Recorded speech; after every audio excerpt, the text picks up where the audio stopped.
Maya, see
Hey, take your seat, please.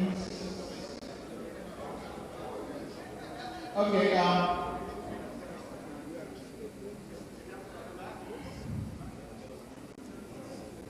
okay. The flashcards. If you have a flashcard, you have a question, please. Just write the question. We'll put it in the flashcards. What's the news? I said, oh, shut up. Give me this, give me my pen.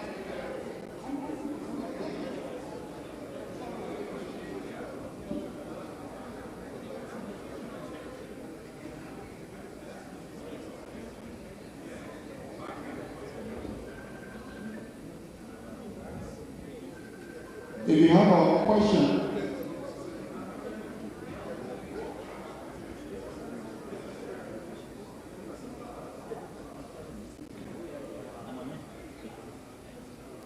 a question, you have a flashcard, please get it here. Yes, sir.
As we get closer to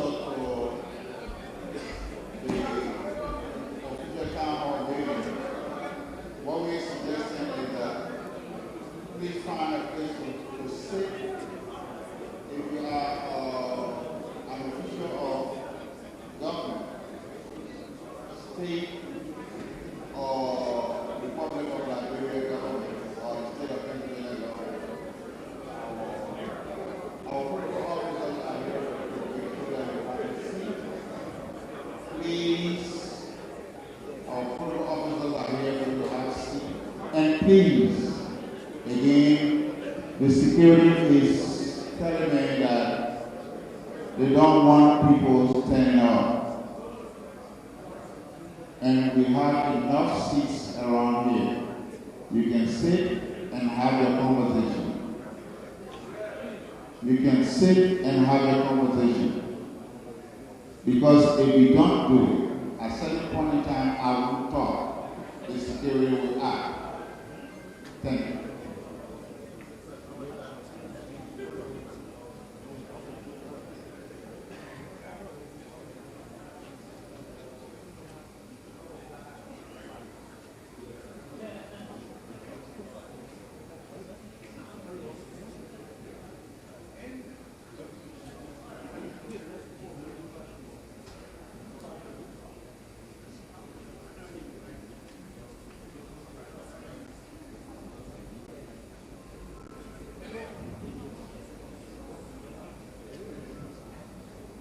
Please, please, please, please.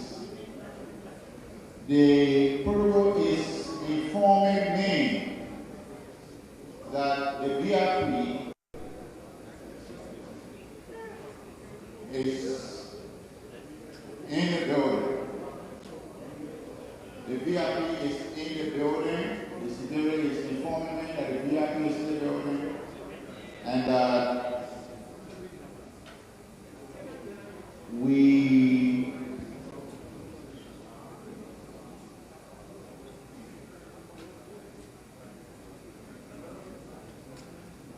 and because of protocol, we want you to understand that movement has been restricted because the VIP will soon be walking into this sanctuary and into the venue center. So, those of you who have your flashcards, I'm here. If you have it, a little bit. And anybody who has a flashcard?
Good afternoon, Volcano Shelton here, and Sam Abu. I'm here with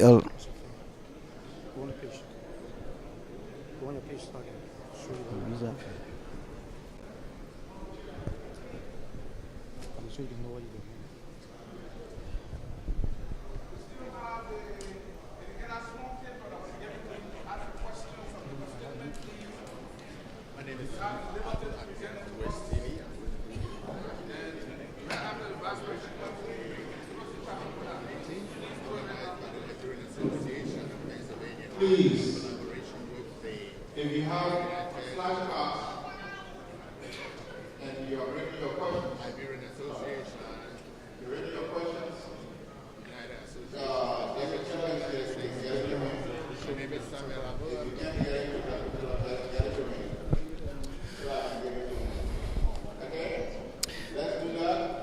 Good afternoon, Volcano Shelton here.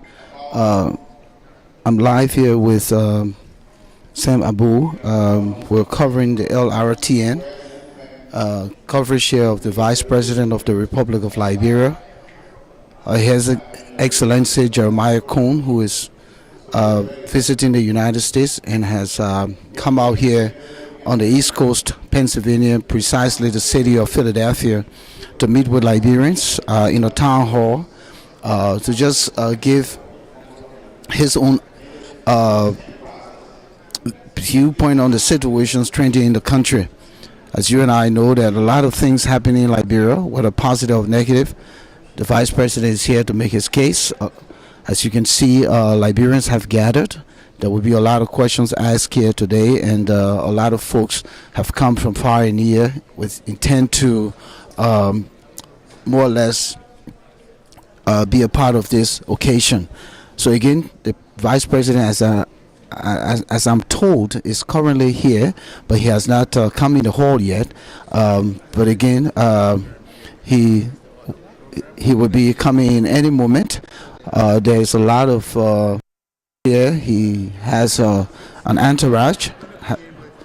Folks have been seated, and if you look around, you will see some familiar faces, representation from the government of Liberia and from the U.S. Embassy here in the United States.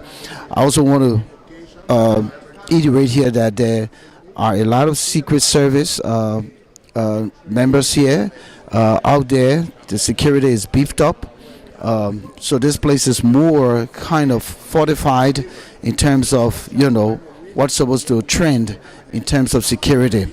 Some restrictions with regards to questioning during the question and answer period. From what the moderator said, that people should write the questions down on flashcards, and those flashcards will be put in a bag that will be in there where they'll select the flashcard. So I have Mr. Kwangbala Singbe here with me. Just give a quick overview of this occasion. Thank you so much, Vakanos. This is a way for the Liberian people to have a conversation with their Vice President, because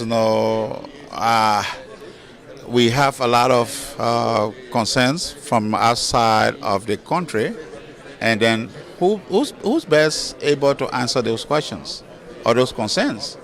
The President, the Vice President. In this case, the Vice President is here. So fortunately, he decided to come meet with his people, Liberian people, in the 16th county, the diaspora. So in the conversation now, we'll be able to give him our concerns, and he'll be able to answer them. Those that he does not give correct answers and or acceptable answers to, we can also follow through on them. Yeah. So quickly, who organized all of this? This was organized by the Liberian Association of Pennsylvania in collaboration with ULAA. So apart from the Vice President, who are some of the other dignitaries you think will be here today? We have the Speaker of the Pennsylvania House of Representatives. So if you were to equate her position, that's like the Speaker of the House of Representatives of the Republic of Liberia. And she's making a comment. We also have the Liberian American Chamber of Commerce, who will be making some comments. The young people will also be making comments here. Way back, one of our presidents said the youth were the pressure jewels of the Republic. So we're giving them a space to be able to talk about what's going on. And ULAA will petition on behalf of the Liberian government, Liberian people, some of the concerns of we Liberians outside of here. The petition will be stated. And then also LAP, the Liberian Association in Pennsylvania, that is hosting the Vice President here now, will also make comments. So let me quickly ask you the last question. If someone is listening and watching right now wants to come here, can you just to get here? Yeah, they just need to get in the car or just find any address and all of that. The address is 2536 South 59th Street, Pennsylvania, PA 19143. Victory Harvest Fellowship International. Thank you. So that's the moderator, Mr. Kwangbala Singbe, who is giving us a little bit of insight as to how this program came about, and the anticipation of the Vice President arrival is just a snap of the finger right now. He's currently here, and so as I said, this program will start any minute from now. But in the meantime, I'm here with my good friend and brother, Joseph Anderson, and it's LRTN. So I'm helping here to cover the event here. So it's an honor for me to, kind of support this initiative. Again, Volcano Shelton here live, coming your way from the city of brotherly love in Philadelphia, Pennsylvania. We're here at the Victorious Harvest International Church, where we are awaiting the Vice President of the Republic of Liberia. I have my friend and brother, my own Baptist boy. Please come up quickly. The Reverend Dr. Henry P. Body. Henry is one of the brains behind the closing argument. You've come here today because it's a Liberian thing. What do you anticipate? Well, I just anticipate the Vice President sharing with us on what the happenings in Liberia, what the government have been doing, on how they're going to deal with the United States pulling our aid from our USAID and all of that, and to deal with some of the issue in the country that we hear about every day that's happening, the mess in the legislature, the corruption, and all the stuff that is going on. So I'm hoping that he will talk about some of those things today.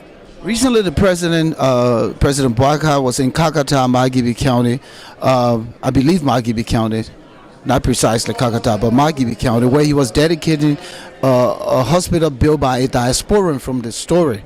But he made a very, very unfortunate statement saying that Liberians are in the diaspora in their convenience, and he has news for them. Donald Trump is coming. Do you think the Vice President will be able to address that question if it was asked here today? Because a lot of Liberians were taken aback by the President's, statement and how they perceive him to be ungrateful for all that diasporans have done for that country. Firstly, the statement by the President was very premature. I don't think the President was thinking when he made such a comment and stuff like that.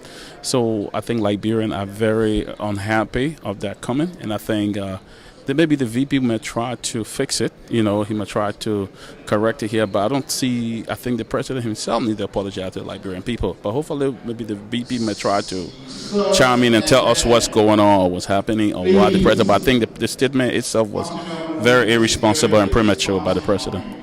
So as I take leave of you, the closing argument is here.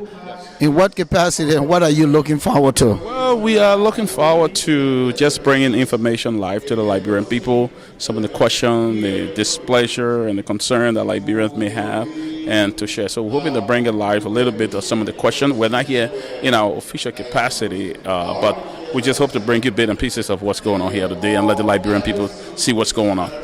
Thank you, everybody. So again, as I said, LRTN, we're here live from the Victorious Harvest International Church. Okay, so quickly, your name? Desireen Balian. And in which capacity are you here, or organization you're representing? Any news outlet? Yes, I'm here working with you guys. I'm watching the social media for today and watching people's questions and relaying them back to the speakers so that they are heard today. Okay, so go ahead. But I'm also interested in what the president has to say about the carbon deal that was signed with the last president. I want to see what, the Vice President thinks about that, and if there's going to be any movement forward with that. Do you think that's going to benefit the country?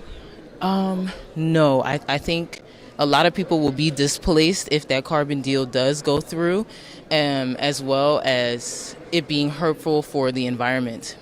What are some of the other things that you think Liberians here generally going to be, putting forth before the Vice President, considering all of the things that are trending in the country right now? It seems to me that Boyka seems to move forward with, certain things like dealing with war criminals and stuff like that. But on the other end, some people seem to think that he's a little soft. So it'll be interesting to hear some people's questions on that today. Thank you. So you'll join me momentarily, but in the meantime, let me let you have a seat while we await the arrival of the Vice President. We're still here as it is right now. We pushing for time, and let's hope that we will be seeing the Vice President any minute from now. Here's my friend and brother from Focus on Liberia, and irreproachable. and you're here. So live with LRTN, we're here today to see what's going to happen with what the Vice President has brought for us. But what's your thought on this gathering? First of all, Liberians are a group of good people, let me say, that we respect leaders. And so whenever we say the leaders is coming, regardless of which party or which side of the political aisle you come from, people kind of come over to say something. So, I like the atmosphere, and I also like the church. First time being here, Liberian Church being this big, and so it's good that the Vice President is coming to speak to us. Anything that you contemplating that he may talk about, and what do you think are some of the questions from the audience? People are concerned with governance issues in Liberia. People are concerned with how things have been going, all the issues that are coming up. So I think a lot of people will be asking questions on those as to how things are and what we expect. That was a rough 1 year. So we expect to see in the second year, everything will be on people's mind. Focus on Africa represented focus on Liberia rather represented in the House, and so we're looking forward to talking more based on what's going to trend here today, and hopefully we'll talk again. Good. All right. So LRT, yeah, these guys are grounded right here in Philadelphia. Thank you. Thank you. So again, as I said, we're still hanging out here in anticipation of the Vice President's arrival. So again, we just want to hold grounds. This town hall was kind of organized by the Liberian Association here in the state of Pennsylvania, and the U.S. Embassy in Washington, D.C., and the Vice President is here to, just have a conversation with Liberians here. I see one of the folks from the Spoon Network. Okay, please come back here. Let me pick up on Fatima, right? Am I getting it right? Yeah. Please come on my right hand side. Thank you. Yeah. It's a pleasure having you for the first time. We've seen in person and holding you. But so I think I do know your face. I'm Volcano Shelton. Yes, I think I do know you. Thank you. Welcome to LRTN. We're here to cover this occasion live, and having seen you, knowing that you're closely aligned to this government, one of the advocates, and also your role on Spoon Network. I'm actually the councilwoman now of the Monrovia City Council. I was just appointed by the president. I'm on my way back to Liberia. Wow, okay, that's good. Congratulations. But what do you anticipate here today with the presence of the Vice President? I just think the Vice President is going to come here and he will actually explain some of the gains of the government. There are a lot of things that are going on in Liberia that are not being showcased. And he wants the diaspora, which is one of our number one, organization that provides for our government and our people in Liberia. So I think he's going to come and thank the diaspora, Liberians. He's going to also educate people on the way forward, talking about going back home to do better for our country. I think he's going to bring a lot of good ideas here. He's going to ask, and he's going to receive a lot of good ideas from you guys too, to try to move our country forward. Good, you mentioned the diaspora. How particular of diaspora to Liberia? Oh, it's absolutely the most important, other than the Liberian government itself. The diaspora, the remittance from the diaspora is huge. It helps our country, has been elevating our country from time immemorial. So I know that the Vice President respects that, he honors that. So he's going to be really, really appealing to you guys, people like you and the rest of the people in the diaspora, thanking them for what they've done for Liberia and equally engaging them to see a way forward with them to move the nation forward. So I brought that up because I'm ready to hit you with a big one. The President was dedicating the hospital, as I learned, built by a diasporan, not the government of Liberia. It was a private hospital he went to dedicate, and he made a sentimental statement that really, really hurt a lot of diasporans, including myself, who during my days on the issues room advocated for the presidency, for his presidency rather, for Liberia. When he said that we're in our convenience and we're not coming back to build our country, and he got news for us, Donald Trump is coming. I think we've put a lot into it because I spoke to the president about it. I think I don't know if you guys know I'm a strong supporter and lover of this president. I'm considered his daughter. I spoke to him about it after this statement came out, and he said, I'm just trying to tell your president over there that Liberians have a home. Liberians all across the globe love their nation, and you know what happened? Wherever, if you want to do anything to them, they have a place here that we are welcoming them. They don't have to feel rejected. He didn't mean it in an in a bad way. It was very condescending. We're sorry that we all take it that way. Because the way you're putting it now, no, that's exactly how. Mesmerize it. No, I'm not trying to. Okay. This president is very well aware that even his presidency, the diaspora had an impact in making him president. He's very aware. What you guys, all of us here, when is he coming back to apologize and fix it? And I'm not fixing it right here on his behalf, but I'm fixing it on his behalf, and I'm very sure that this president does not have any ill intention against the diaspora Liberians, because as I've said, as everybody knows, the diaspora Americans, the remittance from you guys, from all of us collectively, has done great for Liberia. Even now they are talking about pulling the aids. What are we depending on?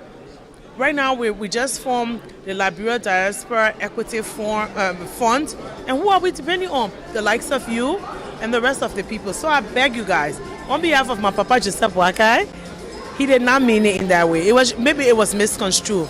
He loved you guys. He wants everybody collectively to go to Liberia to help build our country. Only us will build our country, and that's what he tells me. He said, whether you like it or not, we will build this country, and he always talks about the diaspora Liberians. So he's very, very strong on the diaspora Liberian. Thank you, Fatima. We're gonna circle back at some point until we hear what the Vice President has to say, and the kinds of questioning. We'll come back to you. Okay? I appreciate you. All right. The pleasure is mine to have met you. Thank you. Thank you. So again, Fatima Bintu Sirleaf, she's now appointed as a councilwoman at the Monrovia City Corporation. She's also one of the advocates of President Boakai and the Liberian government. She's a panelist actually on the Spoon Network, and she's around every now and then. So again, I just thought to catch her and pick her brain. Good afternoon. Welcome to LRTN. Your name, sir? My name is Ali Giwer. In which capacity have you come? I have come to speak to my Vice President for his bravery to leave Liberia to come and speak to the Liberian in the diaspora is one of the wonderful things. And we just came to see him. So the Vice President will be talking to Liberians, as you can see, have come in the numbers. What do you think the message is? What are we all think about the futures of Liberia? Africa as a whole.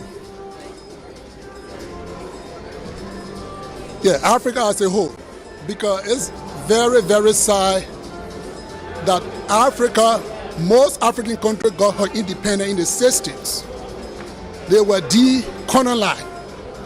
But nothing, absolutely. The Africans are crossing the peninsula coming to Europe to find better life. And most of them have died. What is it our Vice President, because he's a step away from presidency, what is he put him together for the futures of Liberia? Moreover, I listened to our president, Mr. Boakai, when he was seeking for presidency. He said 12 years he has spent in the Capitol building. It was like a car parking in the garage, and he could not move a racing car. So what can the Vice President's story be tomorrow for the Liberian people when he's seeking for presidency? That's one of the questions. So you think he wants to be president? Definitely. If he has not been having that kind of a mindset he wouldn't have become vice president, second to the first. Thank you. Thank you. Again, welcome. We're here live at the the Victory Harvest representing LRTN. LRTN is here live. I'm coming to you. We're still waiting the arrival of the Vice President. He's in the building, but I know protocol has to take precedent, and that is why there's a delay to get him here. So we're still holding on. As you can see, the place is all set up, and it's just a matter of moments when he arrives. My brother, please come to my right. Welcome. Tell me your name, sir. Totman. Totman. All right. One of our famous president's great-great-grandson. Well, not really true. Right. So you came here. What do you expect? Well, the vice president is here. I mean, we have to honor his invitation. You know, he's one of the leaders in the country, and I'm a Liberian. You know, and I'm here to get some positive feedback from him. What has been happening in Liberia? You know, what are some of the things his government is doing? What are the positive things, and what are some of the things they need to improve on? You know, I expect the vice president to elaborate on some of the things they have been doing. Actually, that have been impacting the people's life in Liberia. Because when they came into office, they make a lot of promises, and we expect them to deliver those things, you know, and it might not do that in the first 2 years, but we remain optimistic to see better for our country. You know, we live in the diaspora, and we have family back home, and we all Liberians, we love our country. We want things to be better. So what are the ways we can help? What are the different things we can do to contribute to the improvement of the lives of people in Liberia? What is true? We are doing our best individually, but collectively as Liberians over here, what can we do for the government? What kind of help we can give the government over there? You know, those are things I'm here to see, you know, to hear from the vice president, to tell us, you know, what we can do and what they have done on the ground, areas we can help. There was an opportunity given to folks to write their questions down on flashcards. Did you do that? Well, that's the format of the protocol here. I don't think that was the right thing, but did you do that? I didn't do it because I feel that my writing the question won't have an impact like that, because I was hoping to have a microphone and in the presence of the vice president to able to articulate my questions and, you know, the grievances and things I have. In that way, I will feel, you know, my presence, you know, and then it will have a more weight. But writing stuff on scratch card, which of course is the protocol here, I'm not against it.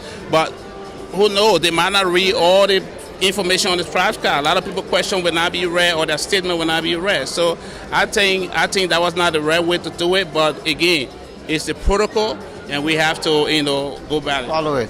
Thank you, Totman. Again, welcome to LRTN live here from Victory Harvest International Church in the city of Philadelphia. We're here discussing with few Liberians regarding the presence of the vice president in a few moments from now. But I have another brother here. Please come to my right.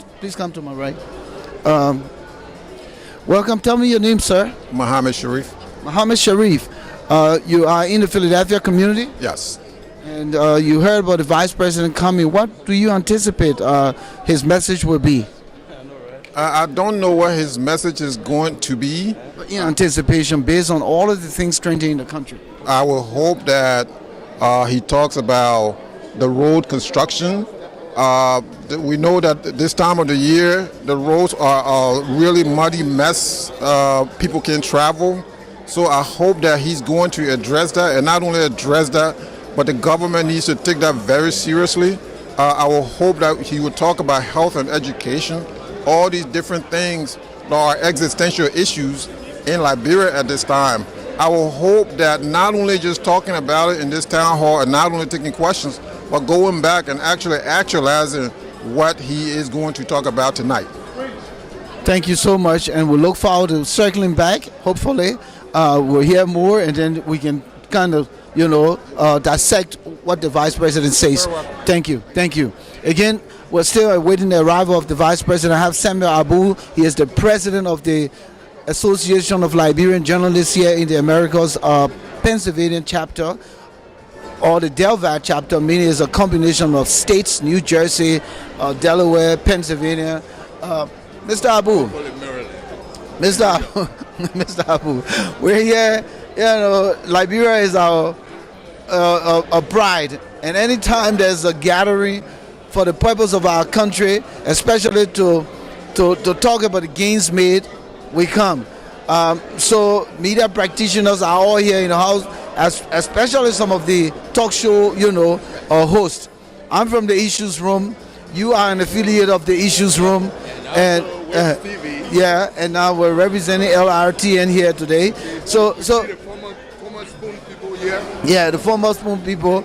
Now they are the closing argument. So again, but I see a lot of Aja people here already. I see Dr. Samuel Johnson. I see. I didn't get to see him. Yeah, they are all here. We will be talking about this. In fact, one of the organizers here is Alfonso Yenu from the Issues Room. The Secretary General also for the LAP. For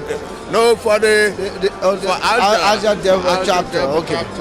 Okay, but what is going on today? Actually, this is a very big program and it's going to be historic. This is the first time the Vice President really coming. I don't know whether he has been to Pennsylvania before, but we believe that he's coming to say a lot of things, especially on the government's PR, making all the good things that the government is doing.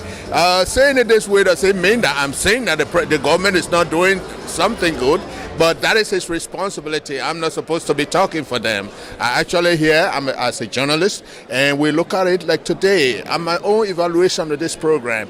I mean, it's well set up, but my own problem is, why are they saying that we should be giving flashcards to write our questions so that they can put it in a box? How sure am I if the Vice President is not answering more than 20 questions, and when they pick up 20 cards, my question is not going to be there? I think honestly there should be an exception for the media to have that opportunity to ask questions instead of having to write the questions down and put it in a box.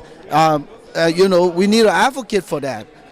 The media need to be able to ask questions while writing them down on a scratch card. Yeah. Or a flashcard rather. Yeah, that's really what is happening, because as I see here, they have 3 moderators. We have Dr. Emmanuel Kamara, Josephine Timba, and also Alfonso Yeno. I think Alfonso Yeno is going to be making sure, or what we tell him, not only taking 1 flashcard at a time, maybe you take 3 flashcards at a time so you'll be able to exhaust a lot of questions. I guess the Vice President is prepared enough to answer so many of the questions. He has already been briefed about what is happening. We know that Liberia is going forward, and whatever is happening, we always have to understand that we'll be talking.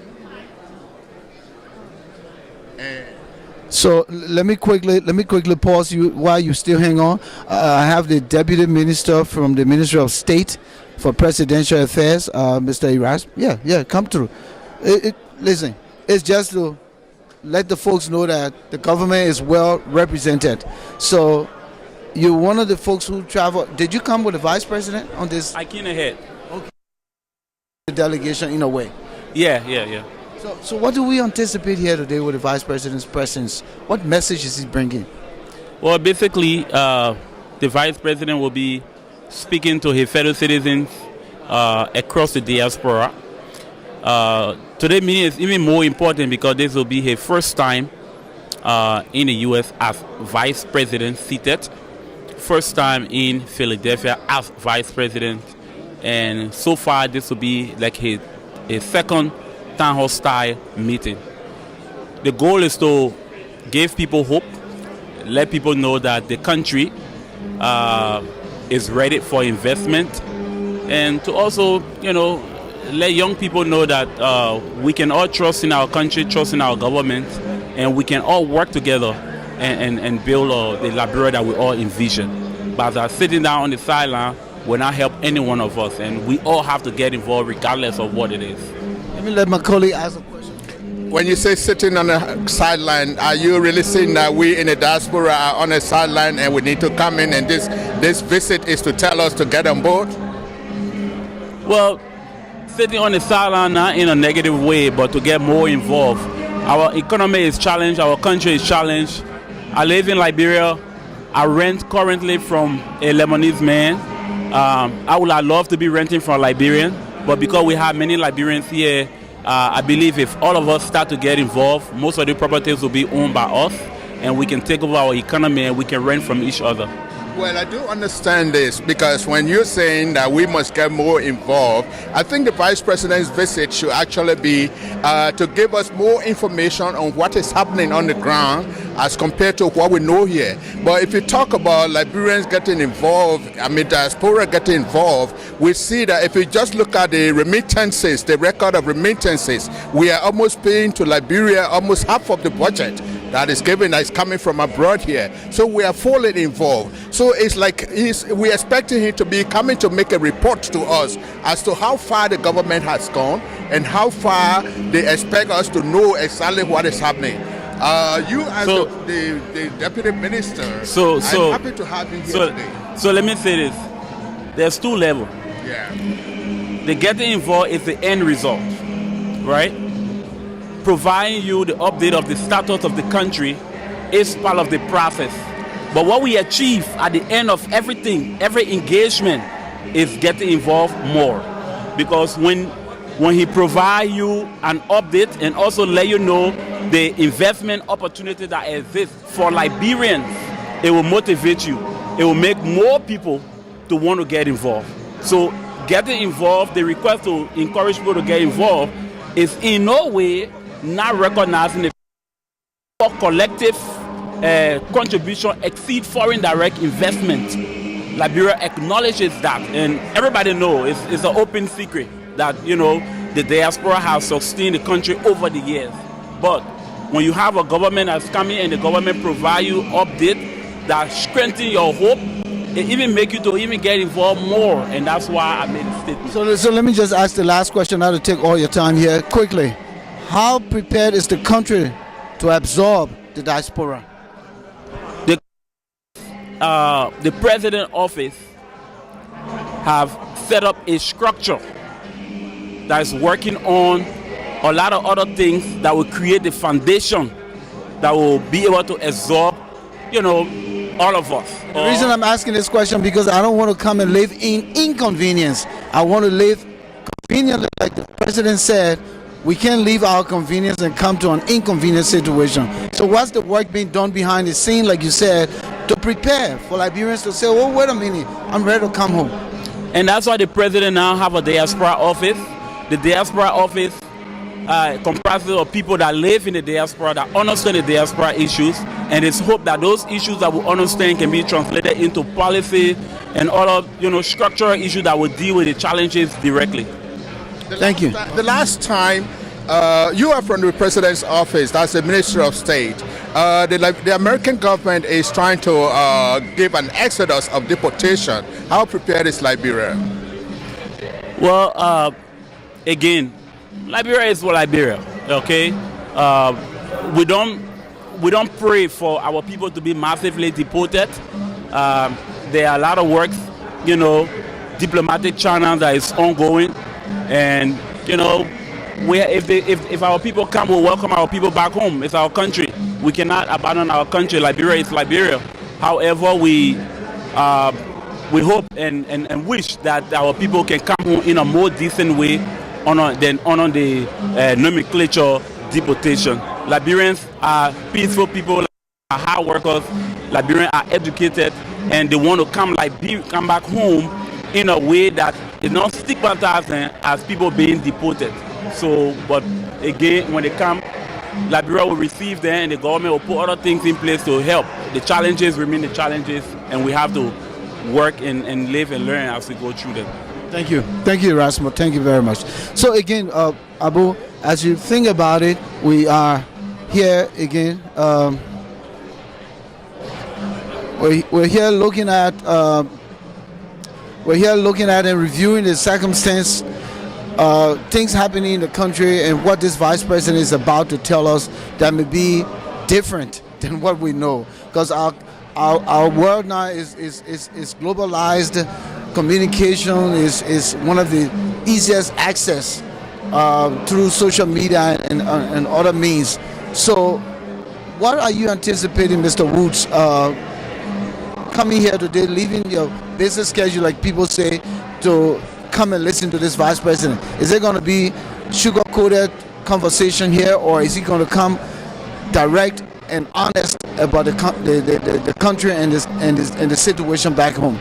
Well, first of all, I don't want to say I'm a bit disappointed, because what I thought this forum are going to be, we're going to be interactive, where we can ask the president, the vice president a question, or we can explain to him some of the burning problem we have in the diaspora.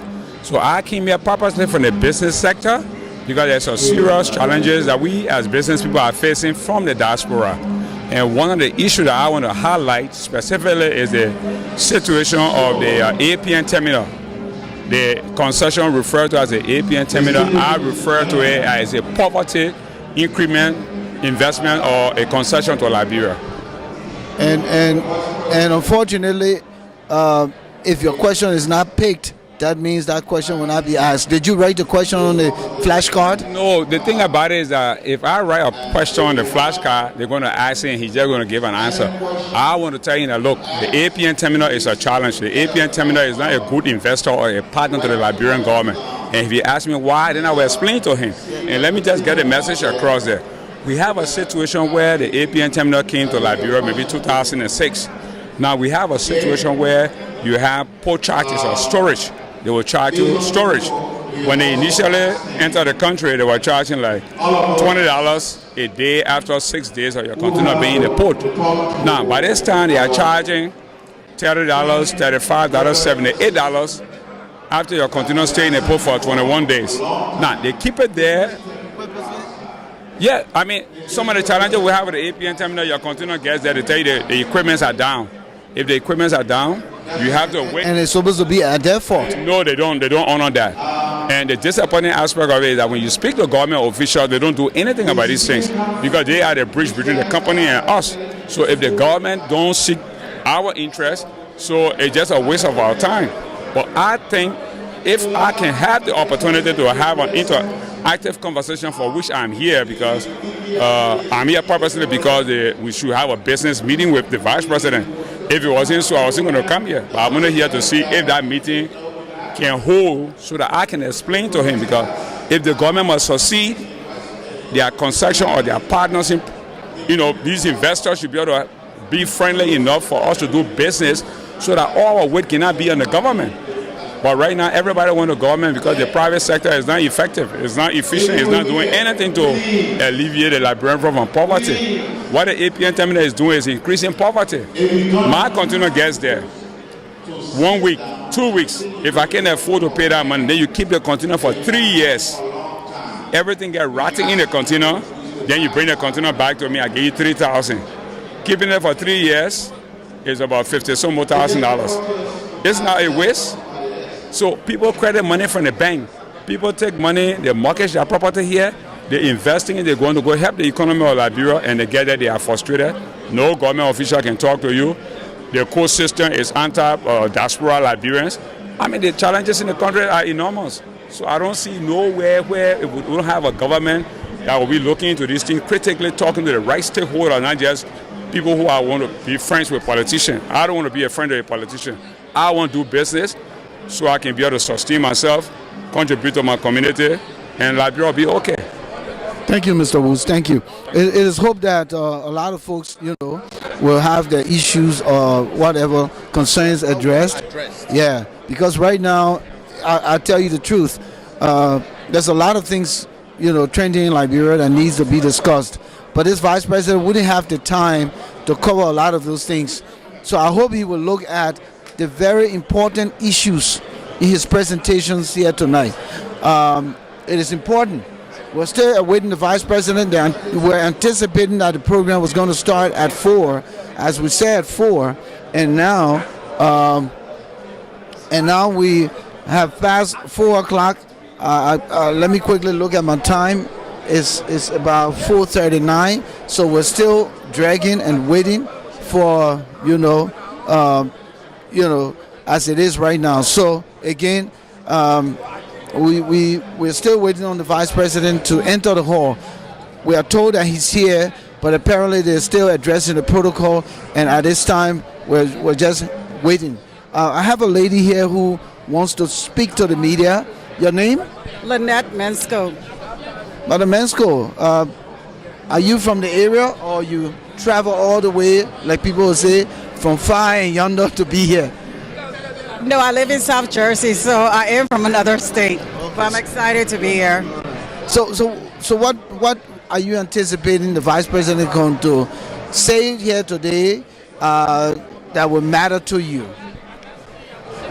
I am looking forward to hearing. Let me put you in the middle because he will also ask you a question too. So let me put you in the middle. So, okay. I'm excited about what the Vice President is going to be talking about, the progress that are being done and made in Liberia. As a Liberian, I've been going to Liberia every year since 2015. So I've seen the progress from year to year to year. And the country is up and it's getting better. It's going to take time, but it's getting better. And I hope the President highlights the progress that is being done. As Liberians, we always have negative things to say about the country, but I came here today because I'm excited. When you use the word negative, I'll come to you, Mr. Abu, because I picked on the word negative. Are any negative issues going on in the country when the country is polarized with drugs? Our young people are living in cemeteries and nothing has been done. We have not been able to build a national facility to help those people. Government come, government go.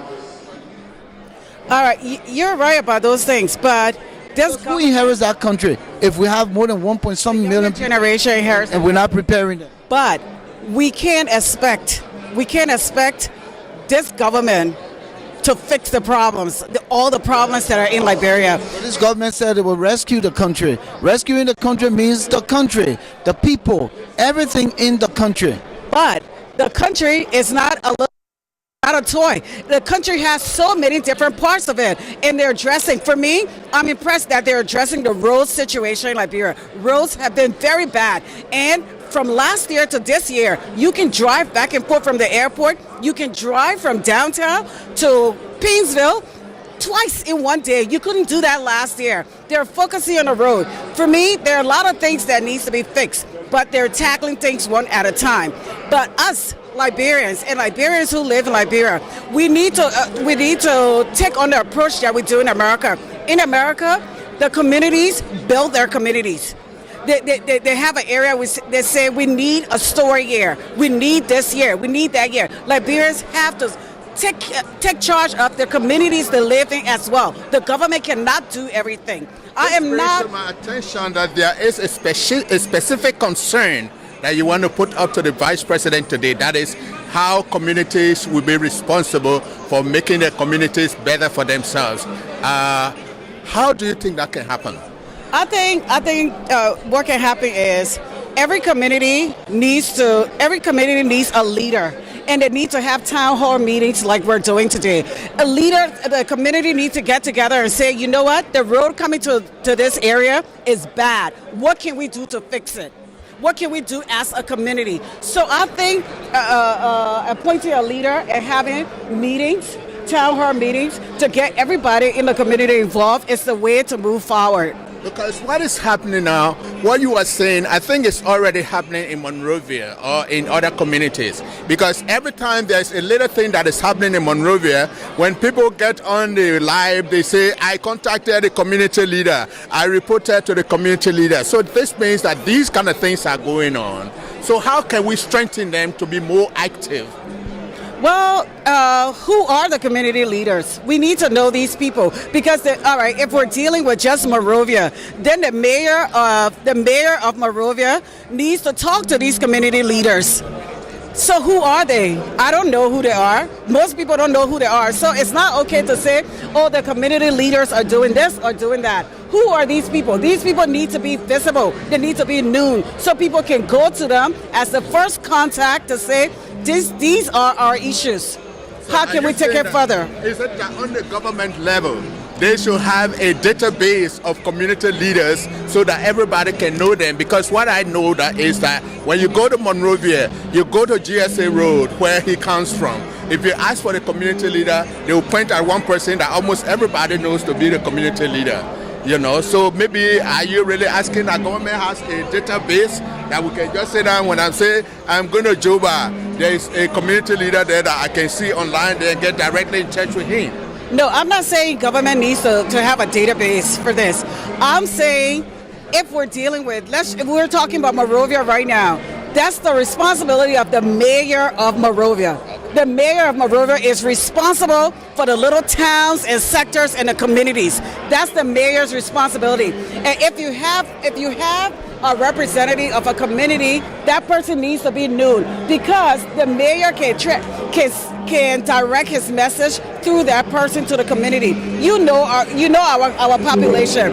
We don't have too many educated people because of all the things that happen. So we need to talk to people regularly and let them know what's going on. People need to be educated. People need to be involved for them to make progress. And that's the thing I think we're lacking right now. Thank you. Thank you so much. We look forward to this engagement, and hopefully we'll circle back with you. I had the brother right here first, after the brother. Yeah, because he's been staying there a while. Hey, man, how are you? I'm great, man. Everything for Ghana. We can't complain. Listen, we came here for the same message. And what do you expect? Well, my expectation is basically I'm hoping that the Vice President can speak about business in Liberia, because currently one of entrepreneurs in Liberia that have a distillery who manufacture in there 100%. But we're looking to see how can the government help us, not by just giving a penny change, but by buying our product for events. Like if the government is having something, have made in Liberia there. Whatever function the government is having, have made in Liberia. There are a lot of people that are in Liberia that start businesses, and they need support just to have their product and in instead of giving Liberian businesses support, giving it to the Lebanese and the Indians and the likes. Yes. So what are some of the constraints that you're facing as a young entrepreneur in Liberia right now? So currently I've been in Liberia 5 years with my production. And the problem we face is, one, you have challenges with electricity. Continually electricity, you cannot manufacture without electricity. Two, if government can support you by prioritizing your product first, you will be able to sustain the difficulties that come with marketing, the difficulties that come with role. You'll be able to do things to hire more people. You'll be able to do things to support the community in which you're in. But without government support, that is because government is the biggest spender in Liberia. So I give you an example. I produce Hems Vodka. If the government is having a program and they have a bottle of Hems Vodka there, many people would like to see it. Many people go and buy it, because you know what? We have the government officials having made Liberia product. But because we don't get that, it's hard for Liberians to succeed. So my hope is for him to speak about how they can help Liberians product, how they can help Liberians entrepreneurs succeed. The second thing here, there was a grant that was given to support Liberian farmers, Retrap. Since the UP government took over, that grant has been paused. We don't know what the status of it. So I hope he can throw light on that. Interestingly, and you know, the Vice President should be a businessman, as I've heard. What do you think he's going to say regarding the business climate in the country? Is it going to be sugar-coated, or is he going to be practically honest about the constraints, that the business sector faces? Well, currently things are very difficult for businesses in Liberia. You look at the port, constraints from the port. You look at the road, constraints from the road. You look at electricity, constraints. But we hope that they have programs in place, plan to reduce some of these problems, all the challenges that we have, so that we can grow. For example, if you shipping things to bring, Liberia is difficult to manufacture. If you shipping your raw material from overseas, there has to be something for Liberian businesses that will ease that process for them. So we're hoping that the government, through commerce, through whatever means possible, from agriculture to commerce, to be able to pump more money into Liberia businesses so they can succeed. Because if you're able to produce in Liberia at a quality level, you can also export overseas. And by exporting, you continue to create jobs. So we're hoping that they can see Liberians businesses as priority. We're not begging them for anything. Just make us priority. In your event, have our product there. Liberians making everything that you have at an event. Everything, from water to drinks, everything Liberian can produce it now in Liberia, which is a very great thing. Now we need the government to be proactive to make us a priority. Thank you. Thank you. So, Samuel, as you and I look at the situation with our country, and what he's saying is the absolute truth. One president came and said there will not be spectator in their own economy. Another president says, come and let's build. Build upon what? When corruption pervades the atmosphere. You can't easily get anything done without giving a bribe. A kickback to somebody. Because government has recognized its own constraints, and these constraints are being passed over to the people. His thoughts are quite legitimate. That electricity is not very visible, and you need electricity for the production of almost everything that you do in a country. Electricity takes almost about 70% of your production costs, if not because of that. But I just still feel that, as he said, the government needs to understand that once they are having programs, they make sure that it is a Liberian water that they are going to be drinking there. It is a Liberian plate or Liberian food that they are going to eat there. You know, they can't be given to the same group of people all the time, because if they understand, they should be passing it over from one group to another group and let them know that if this time they decided to order water from this group, the next time they must order it from another group. I think as we are talking, I see the Pennsylvania senator coming in. I see the mayor of Upper Darby. I see our own son. They call him Hafiz Tunis. He's a councilman in Upper Darby, and they are all here today. Brother, your name? Oh, my name is Dr. Taylor. I'm a professor at Penn State University for Mechanical and Aerospace Engineering. You're one of the people who organized this program. Just give us an overview. Well, today we, as part of the protocol here in the United States, when the government officials visit the U.S., specifically in this locality of Pennsylvania, it is the right of the Liberian Association of Pennsylvania to organize a town hall meeting of this kind and have a cross-interaction discussion asking the Vice President on the state of affairs of the nation and what are some of the ongoing development within different sectors within the Republic of Liberia. Just to give back to all of the Liberians who have traveled from far and near to come to hear the update about the country, because most of the things we see on social media sometimes are not the realistic information that one will anticipate. But if you hear from the horse's own mouth, it gave you the kind of play-by-play description that one will expect to say something positive. I saw you giving flashcards to people so that they can write questions for the Vice President. Do you think that's the best way for the Vice President to really interact with us? Well, precisely in our connotations that was suggested by the committee meeting, because the place is going to be packed to capacities. And if we want to give the mark to everybody to ask individual questions, people might take a long period of time to even set the basis before going to the question. As a means of providing a clear direction and protocol, we have asked people to just read their question, and then we have Dr. Kamara and Dr. Tingban, who will look at the questions, ask the Vice President, and the Vice President will respond from a respective seat. So what respect do you give to the media? Because media practitioners don't go writing their questions down. Could that be an exception, at least? Hang on, there is a section where the media practitioner will be recognized to ask questions relative to what the things they want to ask to the Vice President. And once that time reaches, the moderator will give you the floor to ask the question specifically. Except that the media knows that there are specificity to questions that need to be asked and what need to be asked based in the better way of professional journalism. Well, it's based on the concerns that some people are coming to us talking about, because sometimes some people create their concerns, and to be able to put it to paper so that it can be read the way they want it to be done, sometimes it's not done that way. But as we hear it, we still believe that there should be some time given to us so that we'll be able to talk to the Vice President one-on-one. And that's what he's guaranteeing. In a clear notion, including myself, I have a bunch of questions and concerns. Specifically, I can ask all, specifically with educational sector.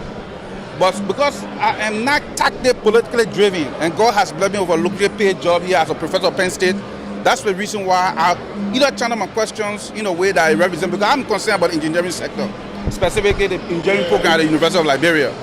The way in which we should be able to strengthen the president, and all of us who are professors who are not politically connected to political parties can be given the opportunity to help train and capacitate people who are interested to research in career programs like science and innovation. So, but I can't ask that today because the place is very packed to capacity, and we want to make sure that, in fact, the media has even have a conference, press conference with the vice president here after as well, apart from just asking questions when the audience is here. Okay. But I want to say thank you to all of you guys who are tremendously working. I saw all of you coming very early, working out the details to make sure that we are carried live. I appreciate that. Thank you, thank you, thank you. So again, Abu, we said 4 o'clock. It's right there. However, we are still waiting for the arrival of the vice president. Some of the key folks, some of the key folks within our community, not just Liberian community, but the Black American communities. Some of the leaders are here, because again, it's about engagement. The vice president's visit here is not just to come and talk to us.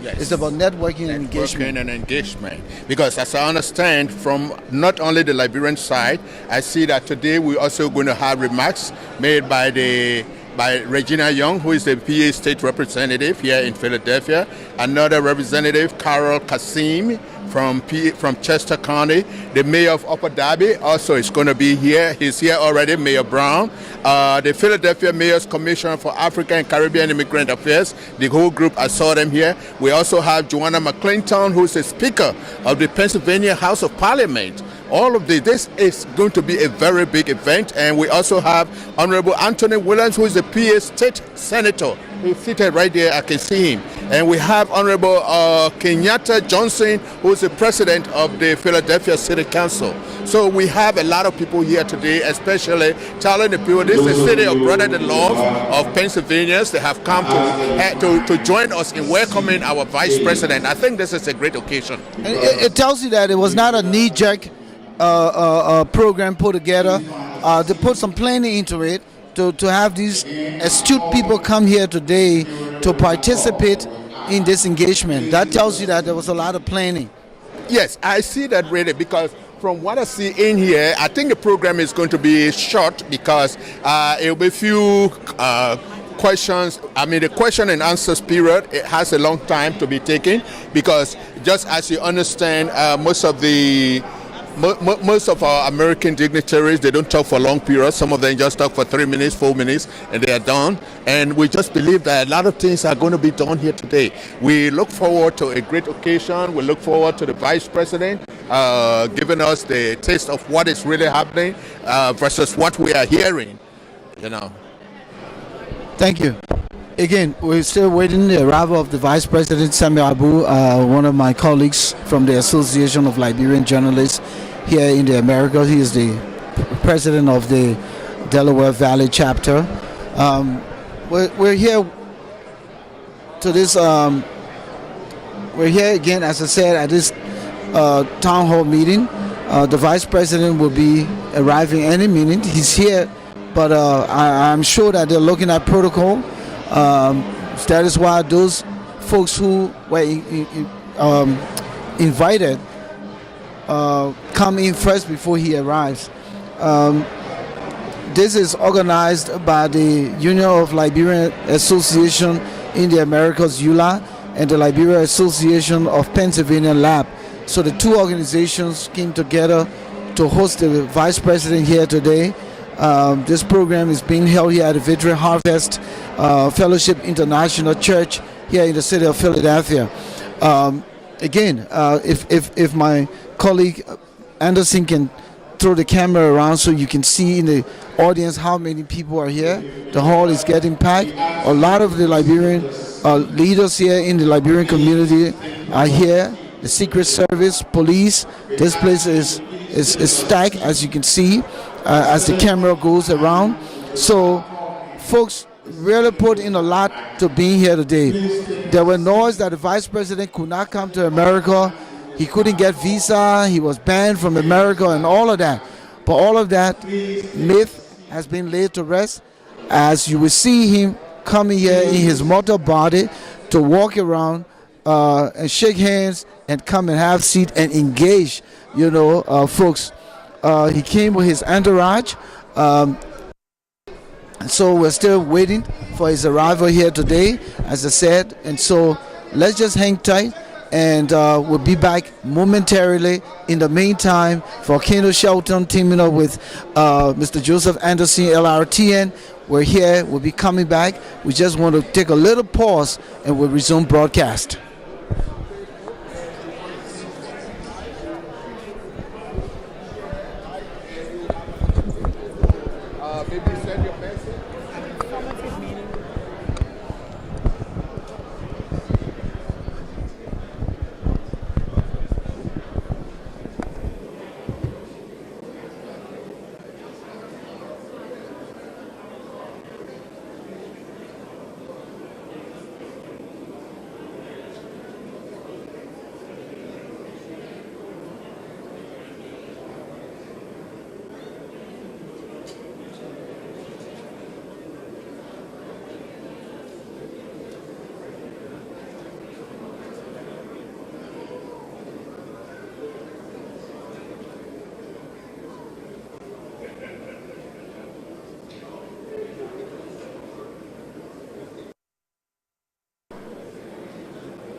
If you have to go in, please go in. If you have to go in, please go in.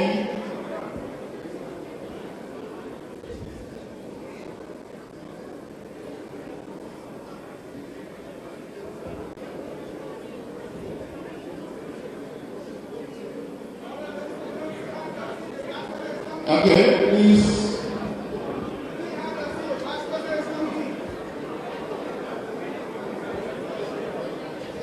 Ladies and gentlemen, will you please have your seat? I don't want to see anybody in the aisle. Please be seated. It is very important that you have your seat. Please, let us respect each and every one of us.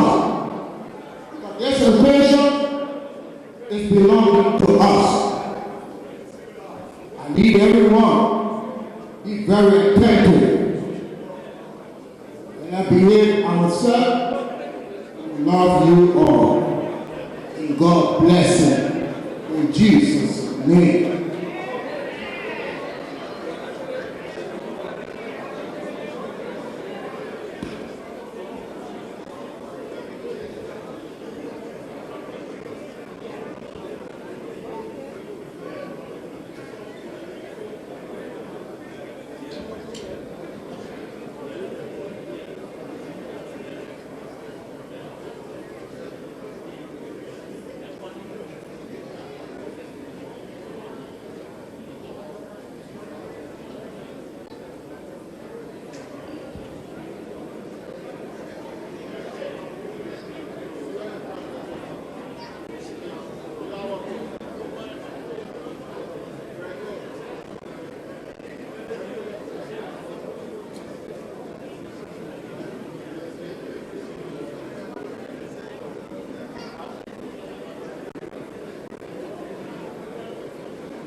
Please, please, please.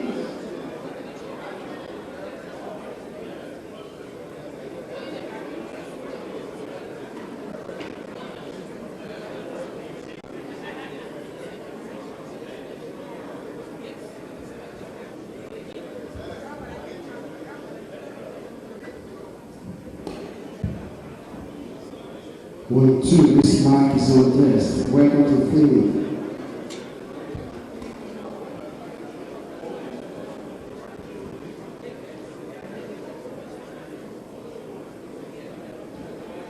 Thank you.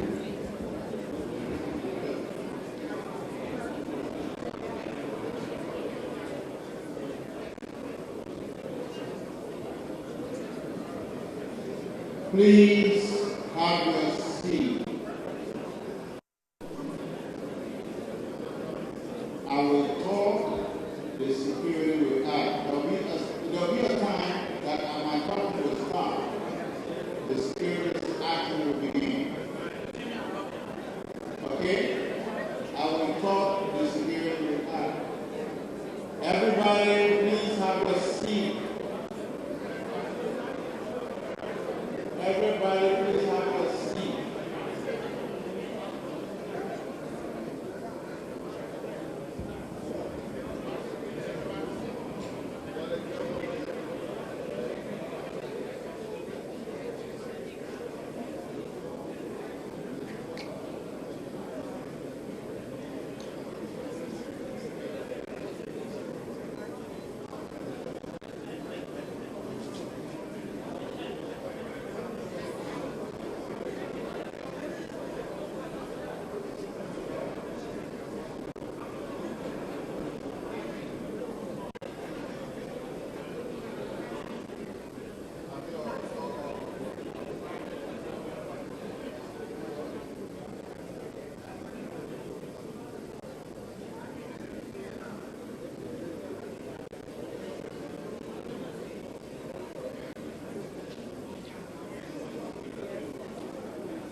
If you're a member of leadership, executives and members of the board who want to please take a seat on the side of the board. And please, if you have to have a conversation, we suggest that you take your seat, have a conversation, take your seat, because at certain point in time, I will start talking, the security will start acting. Please sit down if you have to sit. Please, there will be a time that only the security will act because the microphone will be muted. Until that happens, we stay talking. Members of the board of LME, I think there's a sitting capacity here for you, or sitting arrangement here for you. If you're a member of the board of LME, the Liberian Association of Pennsylvania, come up there, please. Please.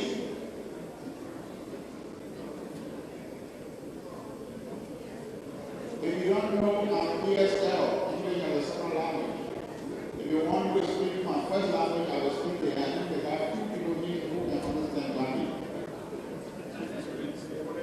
Yes, sir.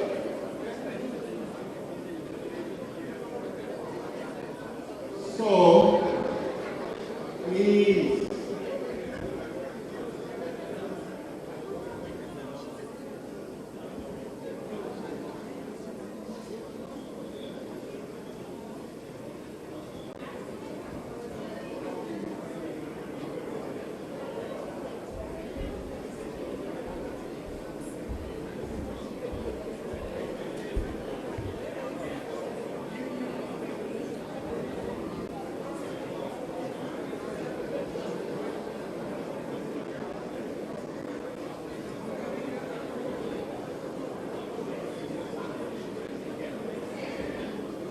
English is my second language, but I think when people say sit down, it means to sit down. It does not mean stand up. Please take your seat. Please.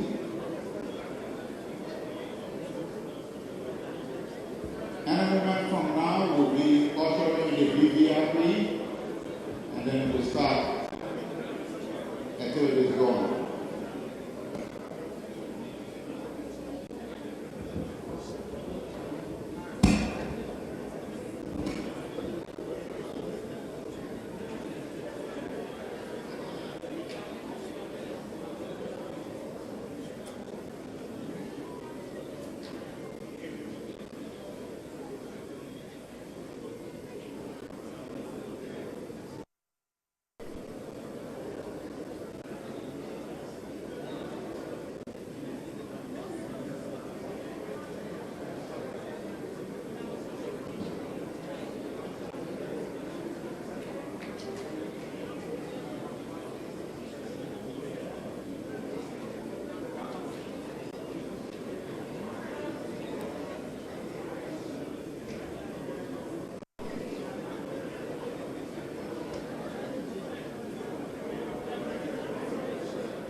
Okay. Please take your seat. As much as English is my second language, when they say sit down, it's different from stand up. That I know. Please take your seat. Yes, The meeting starts now. The Vice President is finalizing his conversation with individuals and is on his way in here. Please take your seat. Please take your seat. Okay?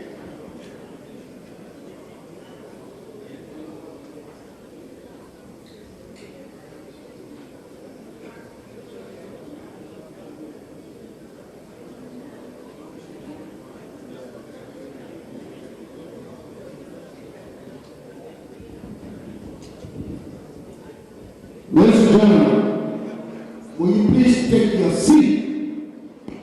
The arrival.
You asked me the question too? Well, I didn't read it. You don't read it. I know it, maybe people read it down though. Distinguished ladies and gentlemen, members of the this evening on to announce the arrival of citizens of Liberia, the Honorable Governor Koung Senior.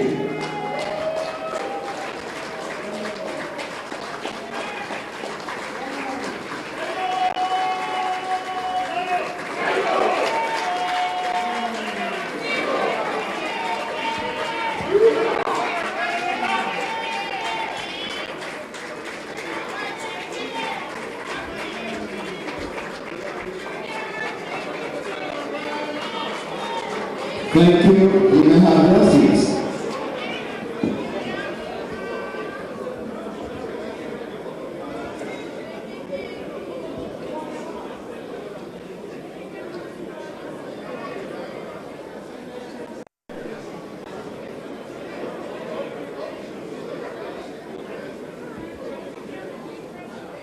Distinguished ladies and gentlemen,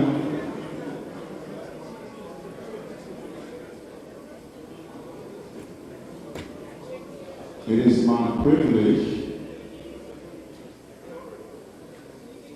to welcome everybody to this Townhall meeting. And the Townhall meeting is being hosted by the Liberian Association of Pennsylvania in collaboration with ULAA. At this point in time, I would like to call Mr. Henry Mamalu, who will lead us in the singing of the national anthems of the United States of America and the Republic of Liberia. Mr. Mamalu.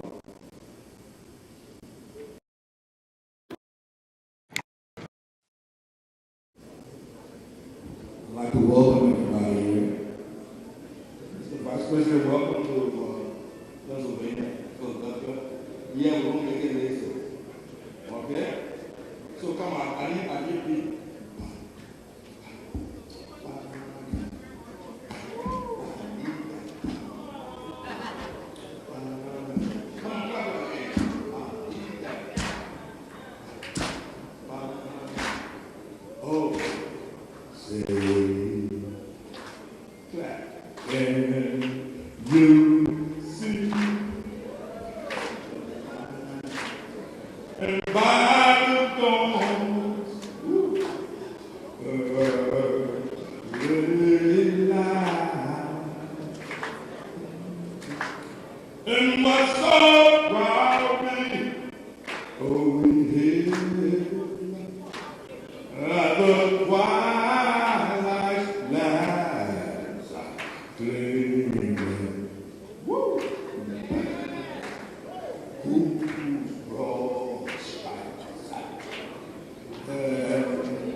Be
You know, when something is sweet, you do it twice.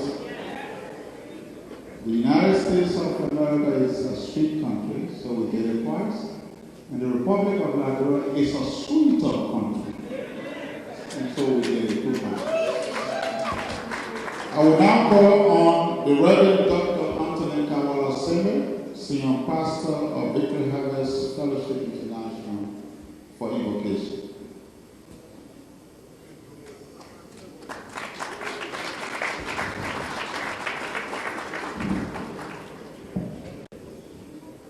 Our protocols observed, with the standing ovation that we can to honor the King of Kings. Bible says, in him we lay, in him we move, and in him we have our being.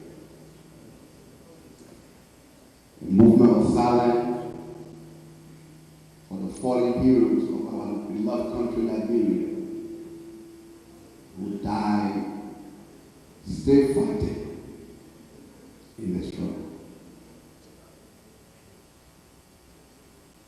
May their soul and the soul of the faithful departed rest in perfect peace. Father God, we thank you for your faithfulness towards us. Thank you for our Vice President, members of the team from our country, Liberia. Thank you for State Representative, members of State Council, dear person. Thank you, God, for the leadership of ULAA, the leadership of PA. Thank you for our clergy and religious leaders that are here present. Thank you for friends of Liberia that have come to represent and stand with Liberia for the discussion. Thank you for political parties that are here. Thank you for every organization that are present here. Thank you for men and women in business. Thank you for men and women in uniform. Thank you, O God, for Victory Harvest Fellowship International, a ministry that you have used for your glory to serve you and to serve our community. Thank you for the United States. We thank you in advance for a peaceful discussion concerning the uplifting of our country, Liberia. In Jesus' name, and everybody will say, Amen.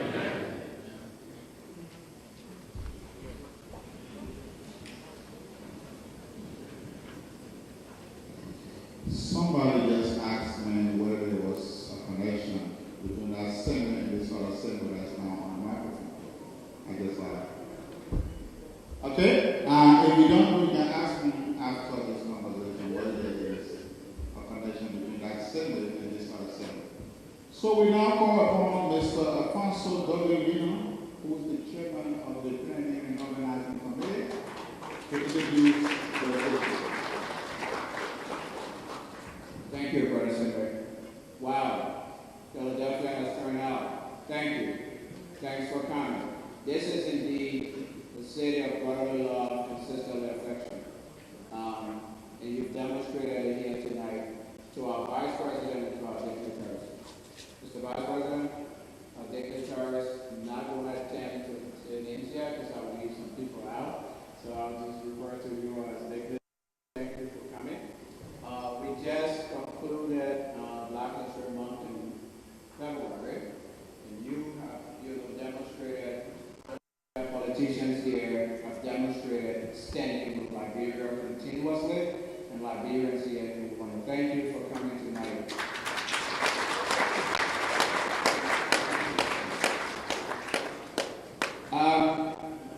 Time is fast spent, so I'm not going to give any speech yet. It's almost 6 o'clock, and the Vice President has been proud. Break even ways of young man. So here's what we'll do. Very brief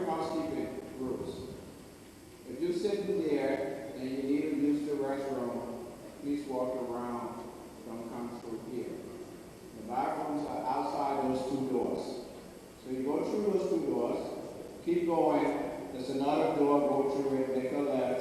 If you don't know where to find the bathroom, ask anyone with this tag, and they'll help you find the bathroom. This program tonight was designed in a way that will really give us the opportunity to listen, to make suggestions, and to exchange ideas. You can go through it and you see the outline. We'll also give the Vice President an opportunity to make a statement, to address his people. Mr. Vice President, I want to thank you very much for requesting to be in Philadelphia.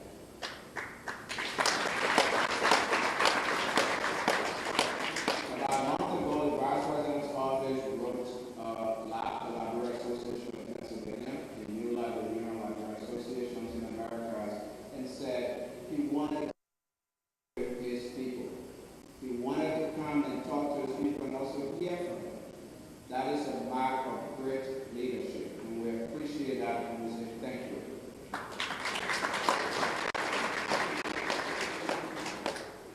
Having said so, I promised you from the beginning that I wasn't going to be long. So I will end here, but I will encourage everybody to please exhibit respect to each other, proper decorum and discipline. We are about more than 500 people here. We will be designed in such a way as to give everybody an equal chance of asking a question. Not necessarily that everybody will have an opportunity to ask a question. If you're here and you believe there's a way by which everybody will ask a question, please let me know. I don't know that way. So we have designed it in a way that I will tell you all later on, when the time comes, how the question and answer period will happen. But definitely, let's be respectful of each other. Thank you very much.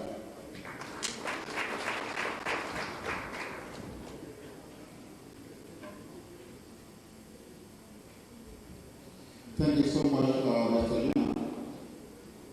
So, we now call upon the host, the President of the Liberian Community, and here,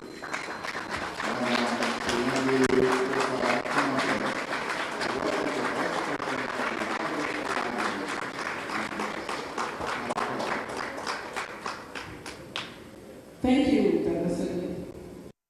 Good evening, everyone. We are finally here.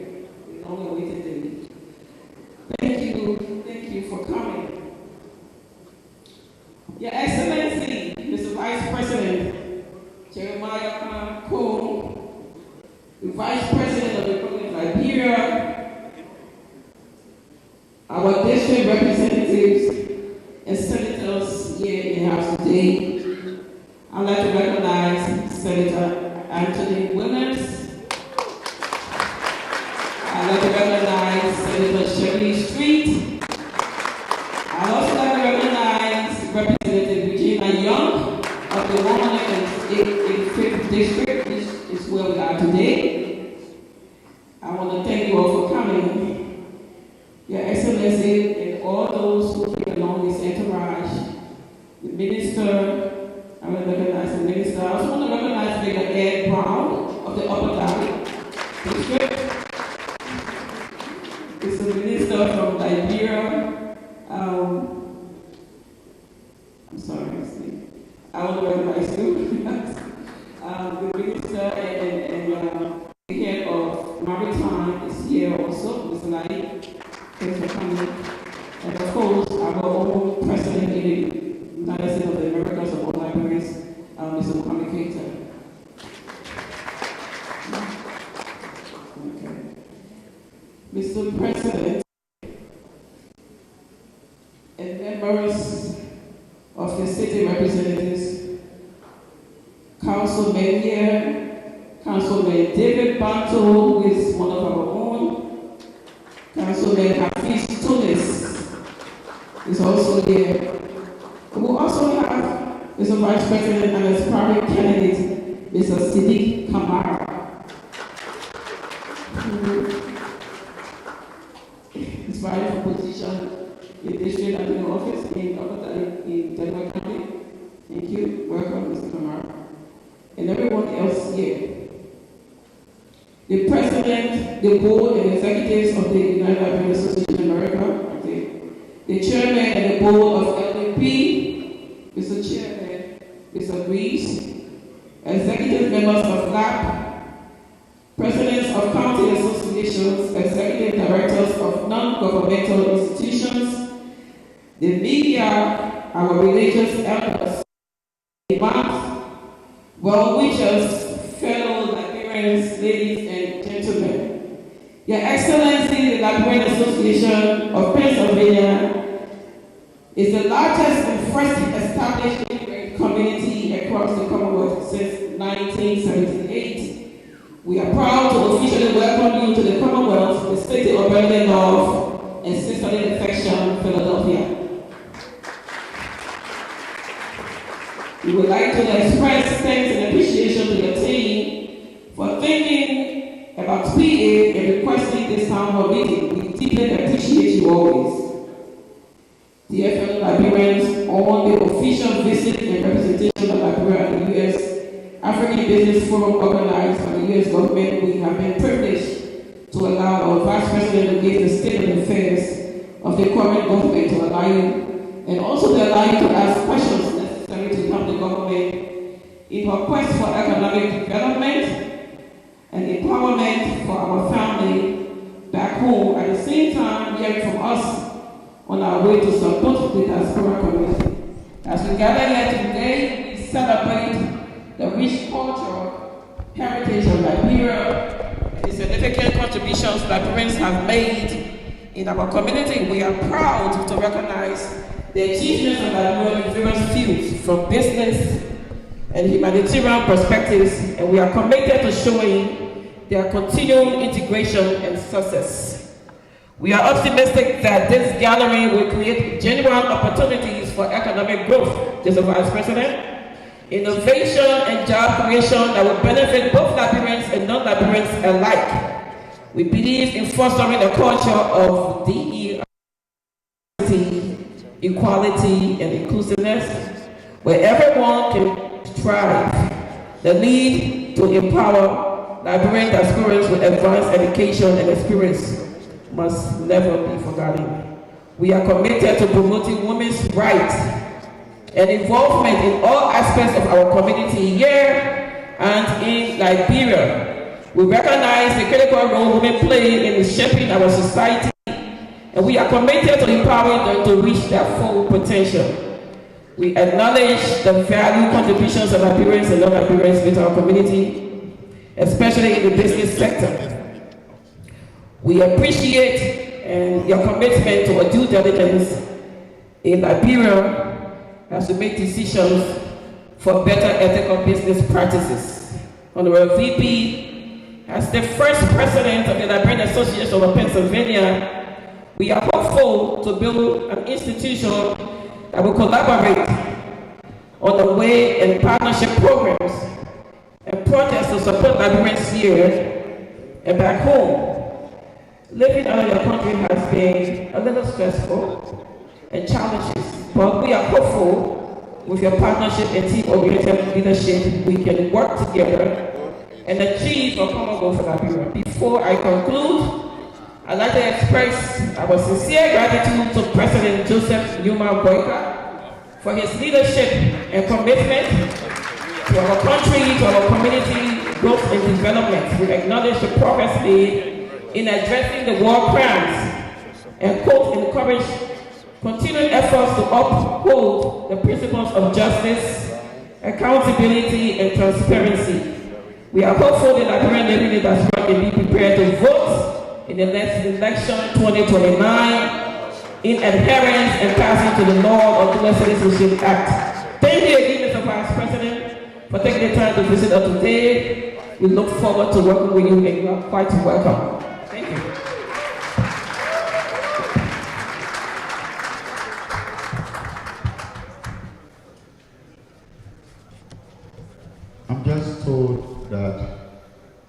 females have a way of touching the hearts of men and women.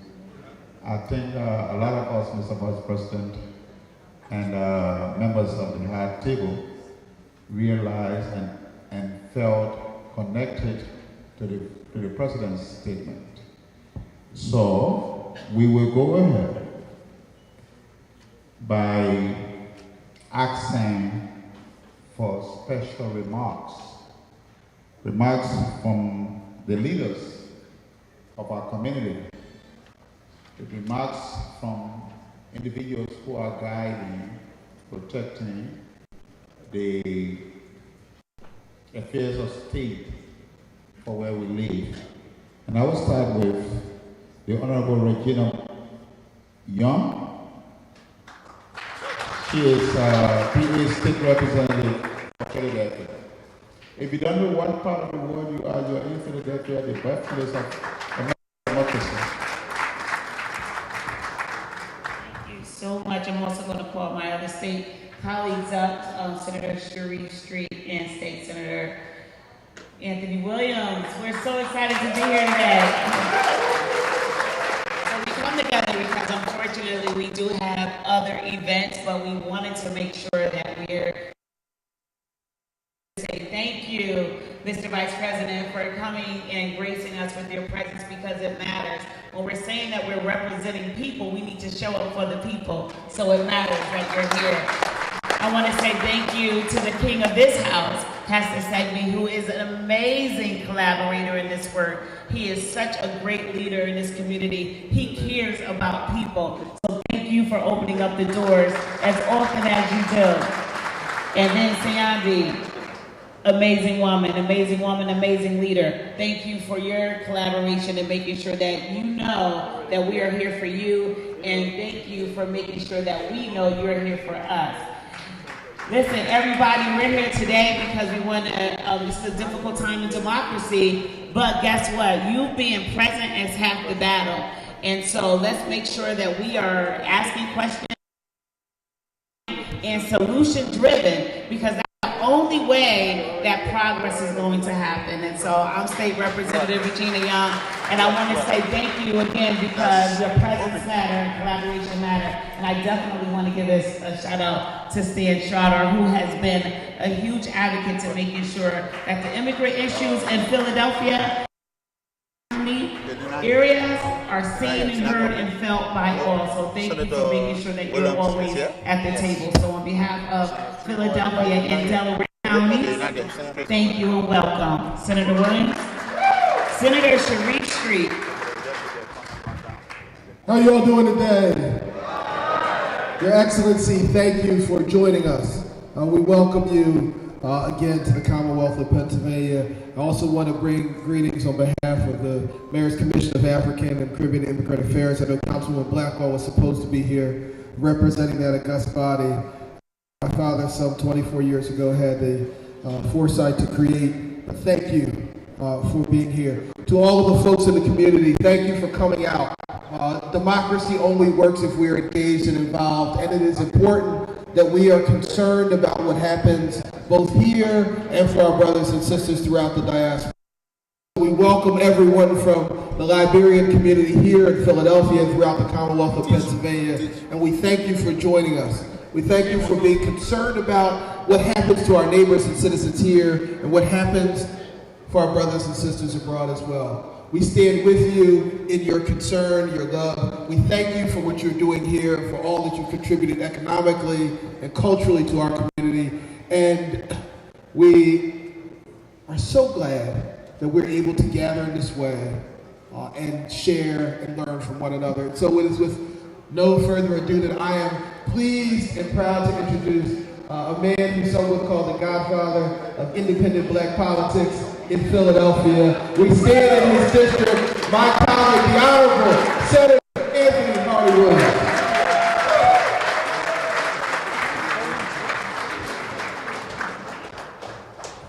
Your Excellency, we are so humbled to be in your presence.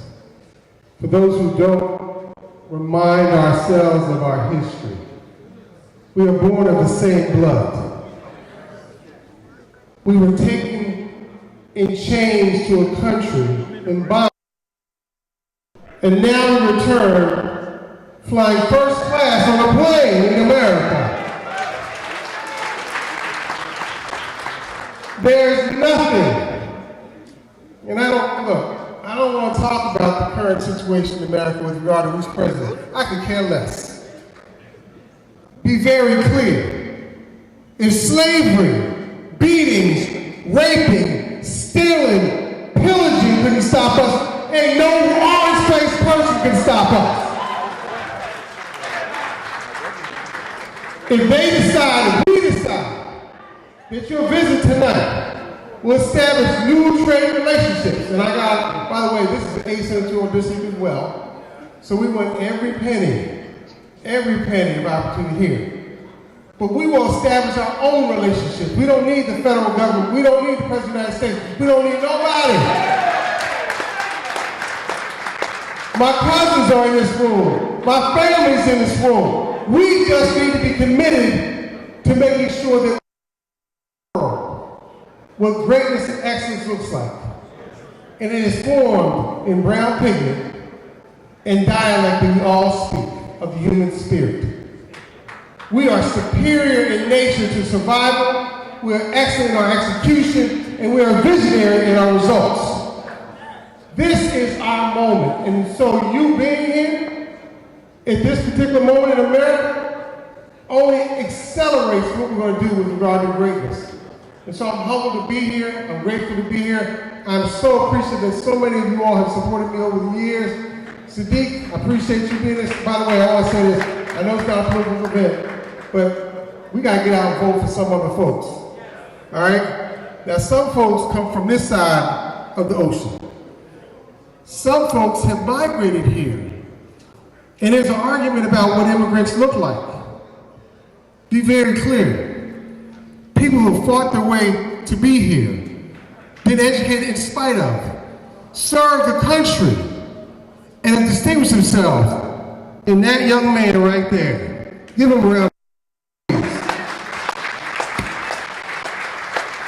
So to Your Excellency, again, I thank you for being here. I appreciate you spending the time, the moments to the pastor as well. Thank you for opening up your church. We appreciate you as well. To the organizers, magnificent, and everything is done with extraordinary care and giving. We appreciate that. Most importantly, to all of you all, do not bend to the moment. Stand tall like we always have. I appreciate you. God bless you. Love you all.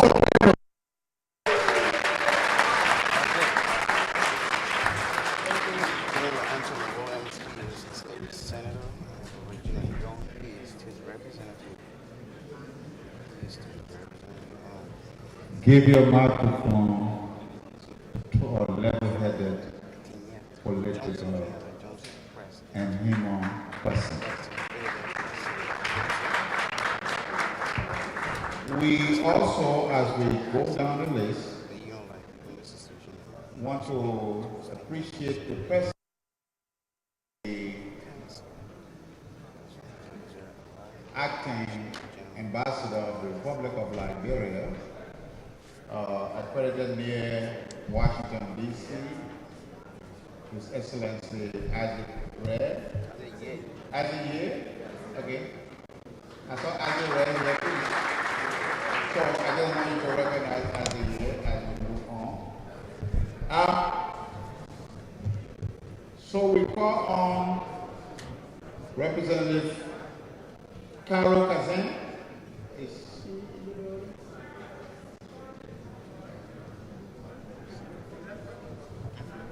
Okay, Representative Kazin is not in the building, so we call on Mayor Ed Brown of Abu Dhabi for remarks.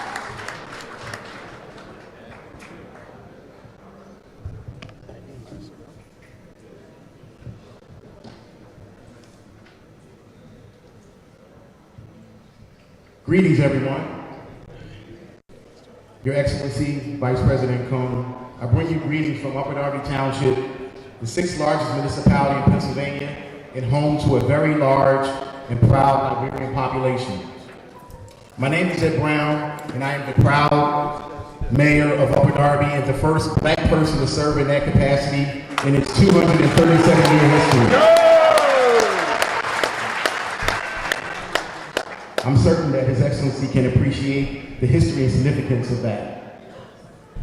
Our government and council is led by my young Liberian brother, Mr. Hafiz Tubas. Please, Hafiz, stand up. He leads our government. The motto of Upper Darby is the world in one place, with over 100 languages spoken. You will not find a more diverse place in the United States. The Liberian culture is deeply woven into the fabric of our community, and they contribute greatly to our beautiful, diverse culture. Thank you, Vice President Koung, for being here, and please give our best from Upper Darby to President Bokai. Sonia D, thank you. You were always gracious, and she was here a minute ago. I know she's somewhere around. Thank you for being such a gracious hostess. There she is. Thank you. You are always kind, and you are always gracious, so thank you very much. Thank you. Thank you.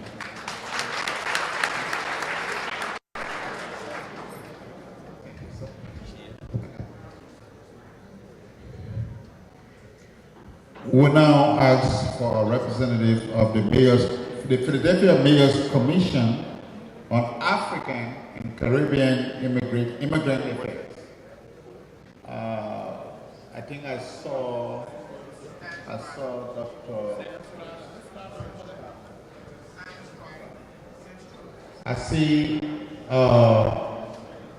Liberia's other part of Liberia stands for record. Thank you very much. Vofi is one of the founders of the commission to come up real quick. Vofi, join me with it, please. On behalf of the chair, the current chair, the Honorable Jamie Blackwell, she was en route, and so she's late, so I apologize, Excellency, and myself, and of course, thanks to both of you for taking greetings. I want to thank you for taking the time out of your schedule to be here with us in Philadelphia today. It's a very momentous occasion for us, and as we begin to look towards 2026 and the 250th anniversary of the founding of the United States of America, I told Madam President over there we need to figure out some way to have Liberia be represented in this 250th anniversary, because you're the first nation over 250 years that we need to be celebrating. And what became Liberia is a group of black free people that left the United States to go looking for freedom that became Liberia. So we want to honor you for that and being able to stand up with us today. So thank you very much. Both. Thank you, Stan. I'm sure that Councilwoman Blackwell would be more than pleased to be here tonight. Your Excellency, Mr. Vice President, Liberia in the city of Philadelphia is well recognized. Most of the immigrant services that we enjoy today were initiated by Liberia. Today, we are honored to have been privileged to be given the opportunity to develop a major part of the city of Philadelphia. Almost 20% of Philadelphia has been under Liberian leadership. Currently, we are building structures to commemorate the 250th anniversary of the United States. At the same time, bringing hope, building partnership for our citizens and for Liberia. Please extend my sincere gratitude to His Excellency, the President of Liberia, my friend, Joseph Nima Boakai. Thank you Philadelphia is the home of your administration. We welcome you again.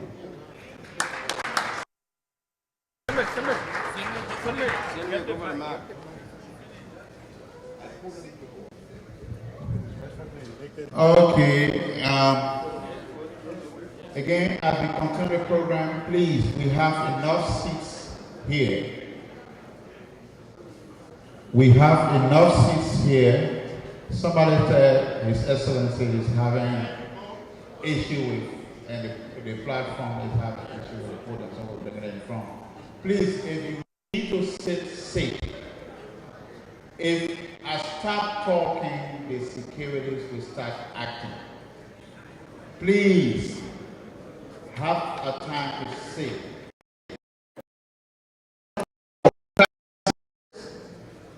Please, after this meeting, you can stay talk. Have a seat.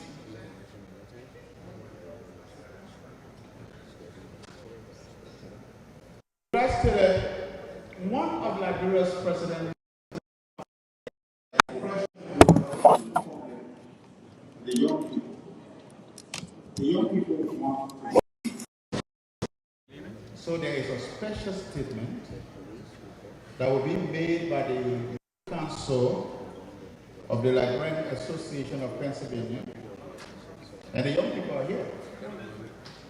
So we now want to listen keenly to their consent to a statement. They're coming up. Some of them have never seen what is called the Republic of Liberia physically, but they are planted in Liberia because they are children of Liberian parentage. So, Mr. Vice President, the young people want to make a statement. Sir?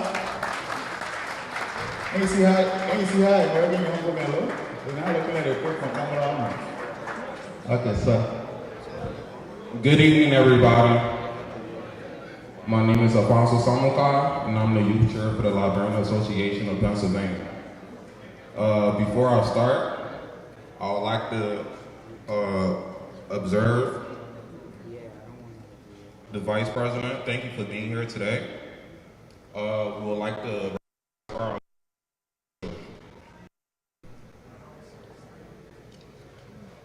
Good evening, Mr. Vice President. It is an honor to have you here in the city of brotherly love. We thank God for your safe arrival, and we graciously welcome you on the behalf of your fellow Liberians. We hope that during your time here, you will take into consideration our thoughts and concerns and work to implement meaningful change in Liberia. I would also like to extend my gratitude to Pastor Sanga and the leadership of the Liberian Association of Pennsylvania for organizing this gathering. I always say we must thank our parents and elders for their resilience in surviving the atrocities of the Liberian Civil War and for seeking safety to rebuild their families, pursue education, and contribute to Liberia's development from abroad. Without their sacrifices, this church and organization would not exist today. Today, I stand here speaking on behalf of the youth and representing the voices of those less fortunate, both in Liberia and within the Liberian diaspora in America. I believe it was during 2024, around November, when former Speaker of the House, Mr. Koung, and he stated that the diaspora plays a vital role in the country's economy, sending over $800 million annually back home. Yet, there is no proper structure to ensure these funds are effectively utilized for national development. If the government cannot manage these funds properly, there are many highly skilled Liberians in finance, economics, and technology who are willing to create secure, transparent systems to channel these resources into Liberia's growth. During the administration, he passed a policy for us to be able to have dual citizenship. With that being said, Liberians with dual citizenship who have lived in Liberia for 5 to 10 years should be allowed to run for representative positions and eventually for presidency. That is how we'll be able to push our country forward. When it comes to the education and workforce development, the youth make up majority of Liberia's population. If we want to solve national problems such as infrastructure and healthcare, we must prioritize STEM and trade education at the high school and college level. Liberia needs factories, processing plants, refineries, and assembly industries to reduce dependency on government jobs and create a sustainable employment opportunities. The working class must be paid fairly, and a stronger, more reliable payment system should be established to ensure wages are timely and sufficient.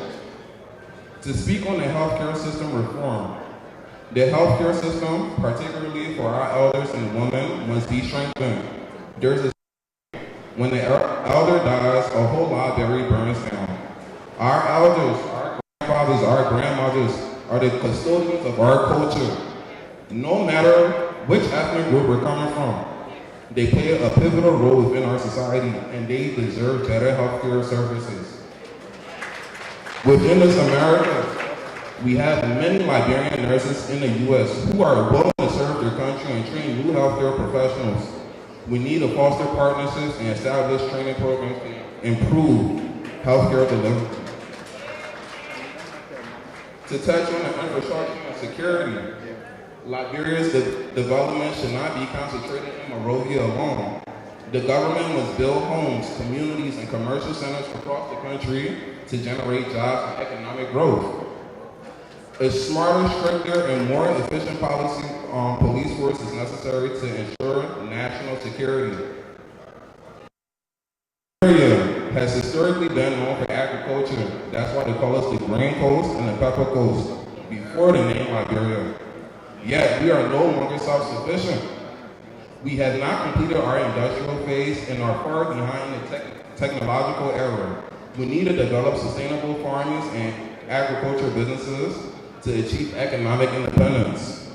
So with that being said, at the end of the day, this is not personal, it's business. Liberia needs strategic planning, economic discipline, and strong leadership to thrive. We urge you, Mr. Vice President, to take these concerns seriously and advocate for real change. The future of Liberia depends on the decision we make today. With that being said, thank you.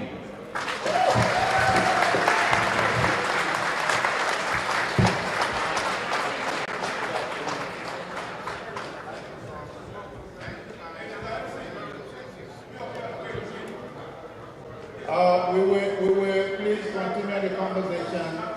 We will concentrate the conversation, and please, if anybody wants to be disorderly, we will ask the security to please ask them out of here. Okay?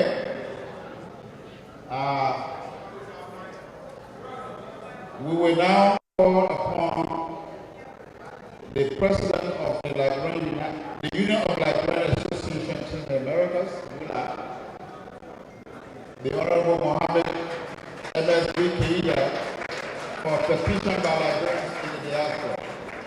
Thank you.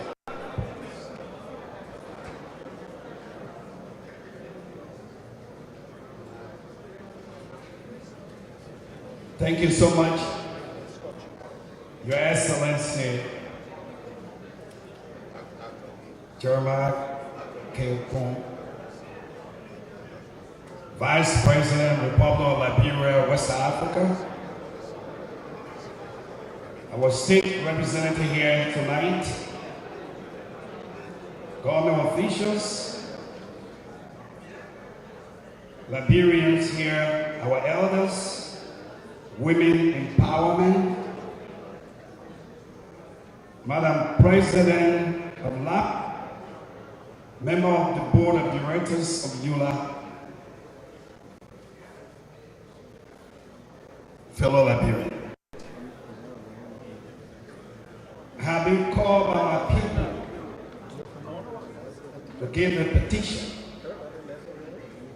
Something in our mind, our heart, to tell our government, our father,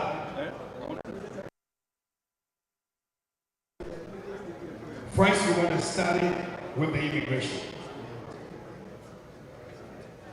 Mr. Vice President, in a private room, we discuss with you the issue of the immigration in Liberia here. Standing here tonight, when you go back to 1989, what touched us, and before 1989, Liberian, if I make a wrong mistake, please tell me, that before the war, before the coup in Liberia, if you ask Liberian, are you going to America and say, I'm okay here, I'm comfortable in my country? We never hear for anything. Liberia was a corridor, the corridor of peace for those who were seeking for independence, for those who were seeking for refuge. It became a corridor for people from African descent, America and go to Europe. They were running away from something we didn't know. And that came back to haunt us. We were hit hard during the Civil War. Some of us, our first time to leave Liberia to go anywhere. We found ourselves in some African country, European continent, America and other places. And some of us decided to stay because there's no way to go back home because we have a problem in our own country. And those of us here in America, we got children. Some of our fathers, 60, 70, 80, 90 years old, living in this country here, contributing to the economy of Liberia. It has come a time that it asks us that you live in America, you live in Europe, you live everywhere for the last 40 years, for the last 30 years, and leave the country. After building your hope here in this country and other places. Now, today, Liberian brothers and sisters in hiding. They can't even show themselves because of the situation they have. It was not created by any other thing, but has an act of God. But what we want is to seek the help from the government. Our people are suffering. Some themselves due to the situation. And some of us can't even afford certain things, but it's just difficult. And a man lived in this country for over 40 years. He got children. You ask him to leave overnight. What do you expect him to do? We just need collaboration with the Liberian government to help us. Collaborate with the United States government. This country is a good country. We have a good government here. The United States government makes sure Liberia stays here. It's tough. The next thing we'll talk about is we are thankful to the last day, the previous government. They helped us and created the dual citizenship, which was approved for us to vote, have the opportunity to vote, but you have to go to Liberia. But Liberian outside Liberia, some of them 60 years, some of them 70 years, some of them doing dialysis. You don't have a health situation in Liberia where you can even take one person to go to dialysis human at a time because there's no machine in Liberia.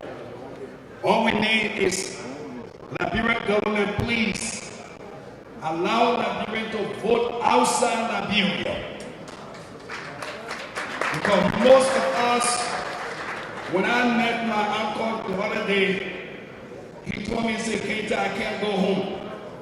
I got houses here. But due to the fact that there are no dialysis machine in Liberia, I have to stay, but I want to vote. How do I vote? Those are the things. Next to the Liberian government, they said, and I quote, the commissioner said, the election commissioner said, it's a financial situation, but there's a way out. Liberians in this country, they are resilient. They are strong. If we put together at least $50, $100, Liberian here, we can make sure that our country voting, we will contribute towards it. We just want you to give us the green light. Give us the green light, we just want to vote. That's all we need.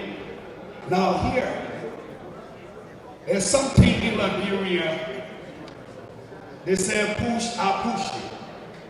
The push, I push you is what we call corruption. People say don't talk about it, but I stand here on my feet today to say the truth.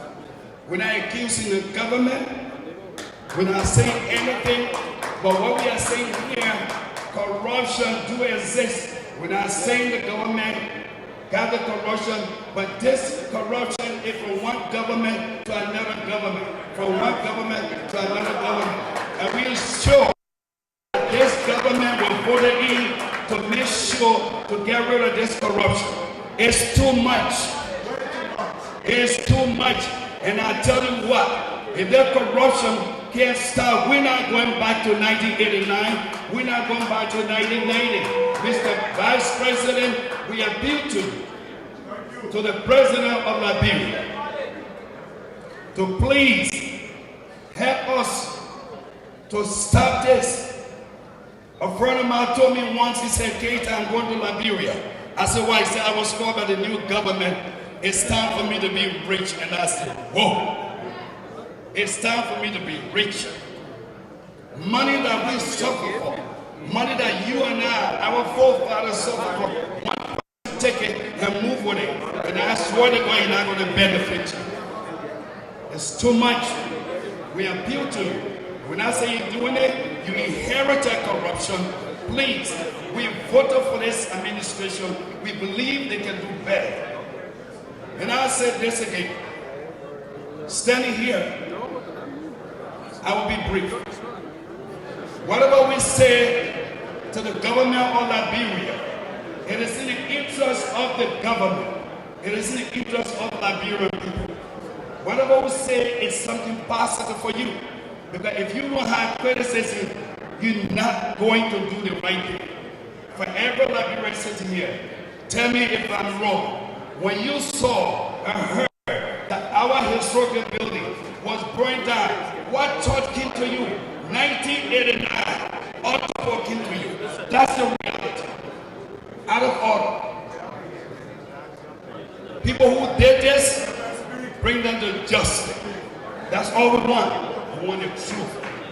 On that note, I just want to take this time to tell the President of the Republic of Liberia, Joseph Numabaka, thank you so much, Mr. President. You're doing it step by step, but continue to do it. Mr. Vice President, we just want to say thank you for being here today, and I believe that you will do the right thing. You're always doing it. I've been knowing you since you were a businessman coming down to be senator of my country. You did something good. Bring it to the Liberian people. They need you. Now remember, 2029 is coming. If you're ready, we are ready. I thank you so much, Liberian. God bless you.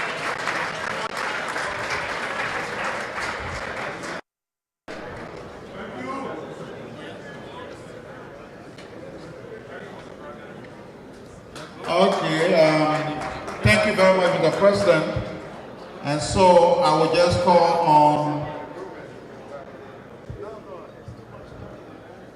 Thank you, Mr. Singer.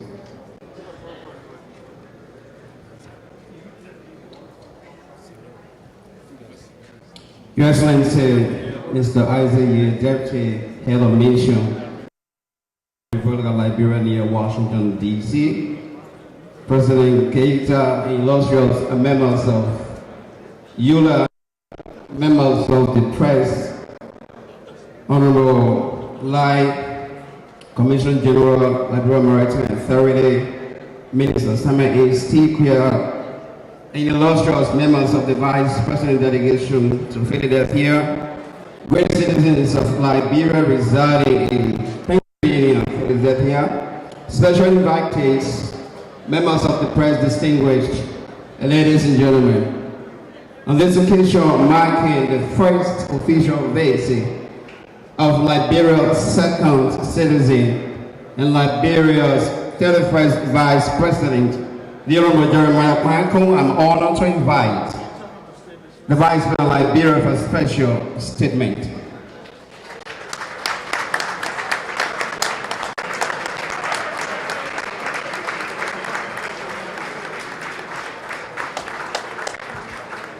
Thank you, and please be seated.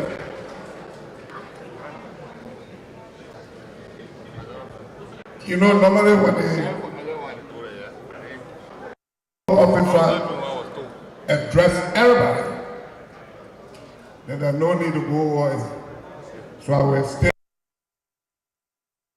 officer and recognize all of you. Good evening.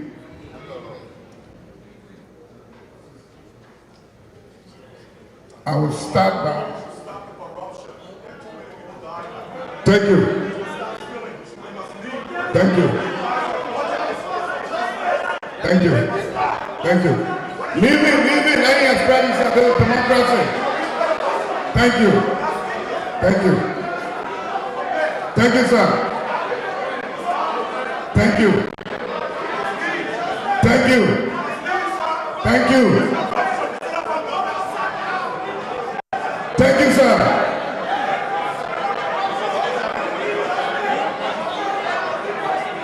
Thank you.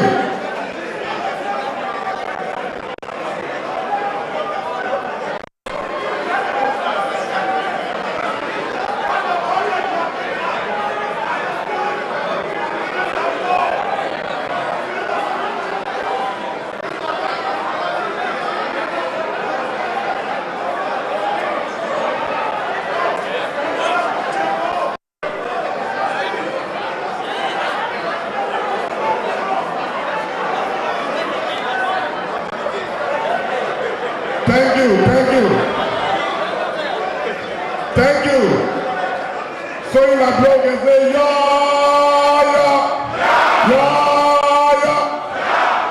Please be seated. These things are not we used to it. Thank you.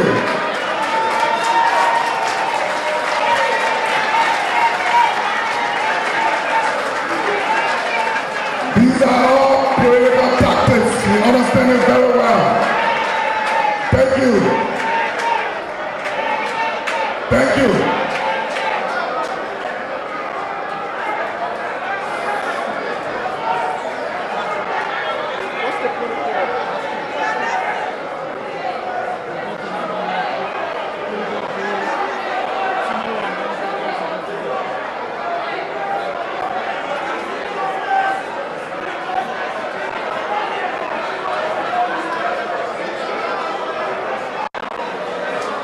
Thank you.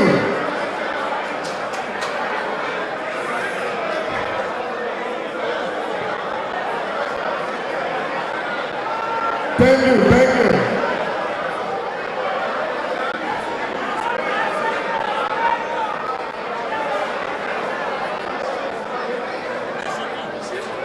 Now that the heart is spoken, let me say, yeah. To those of you who are Christian in here, I'd like to start by saying, in Jesus' name. To those of you who are Muslim, I want to start by saying, Assalamu alaikum. And those of you who are traditional Liberian people, I'd like to say, yo, Liberia, yo. Thank you, and I'm happy to be here. I bring you greetings from Your Excellency. Thank you. Thank you. I bring you greetings from Your Excellency Joseph Yuma Boakai, Senior President of Liberia. I'm happy to be here.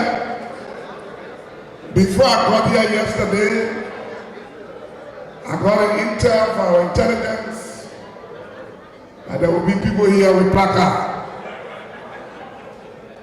And so some people have vowed, don't go there. I said, those are places I had to go. As a Christian, Christ is a sinner, he ain't a believer. And so those who want to understand, will make you to understand.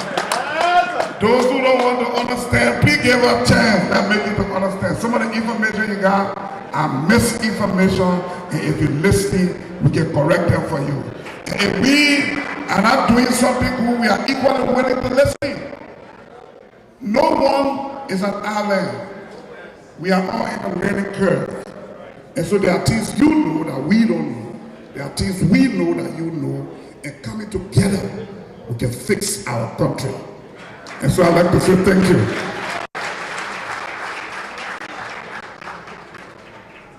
The president talked about sending deportation threat to our people.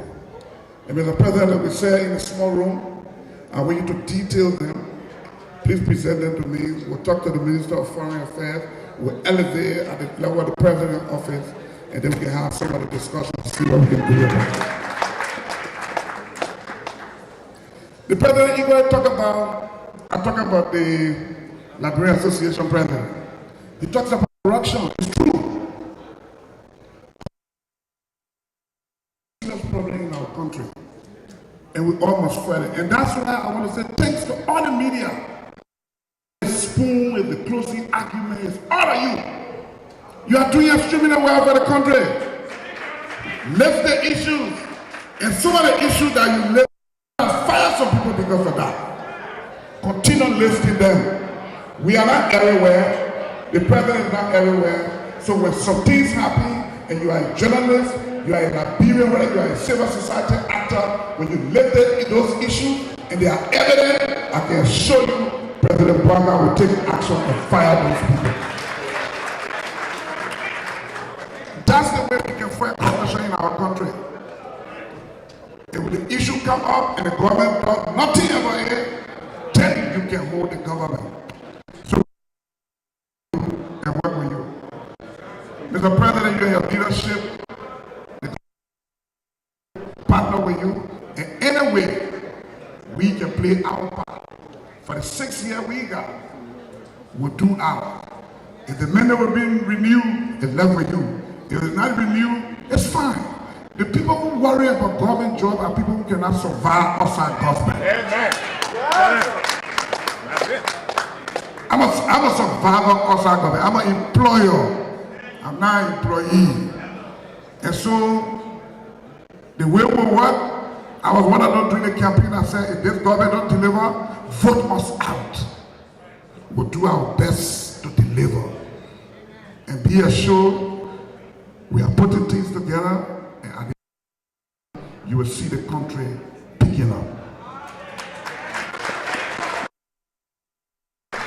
I'm visiting the U.S. because I came for a Power Africa Summit.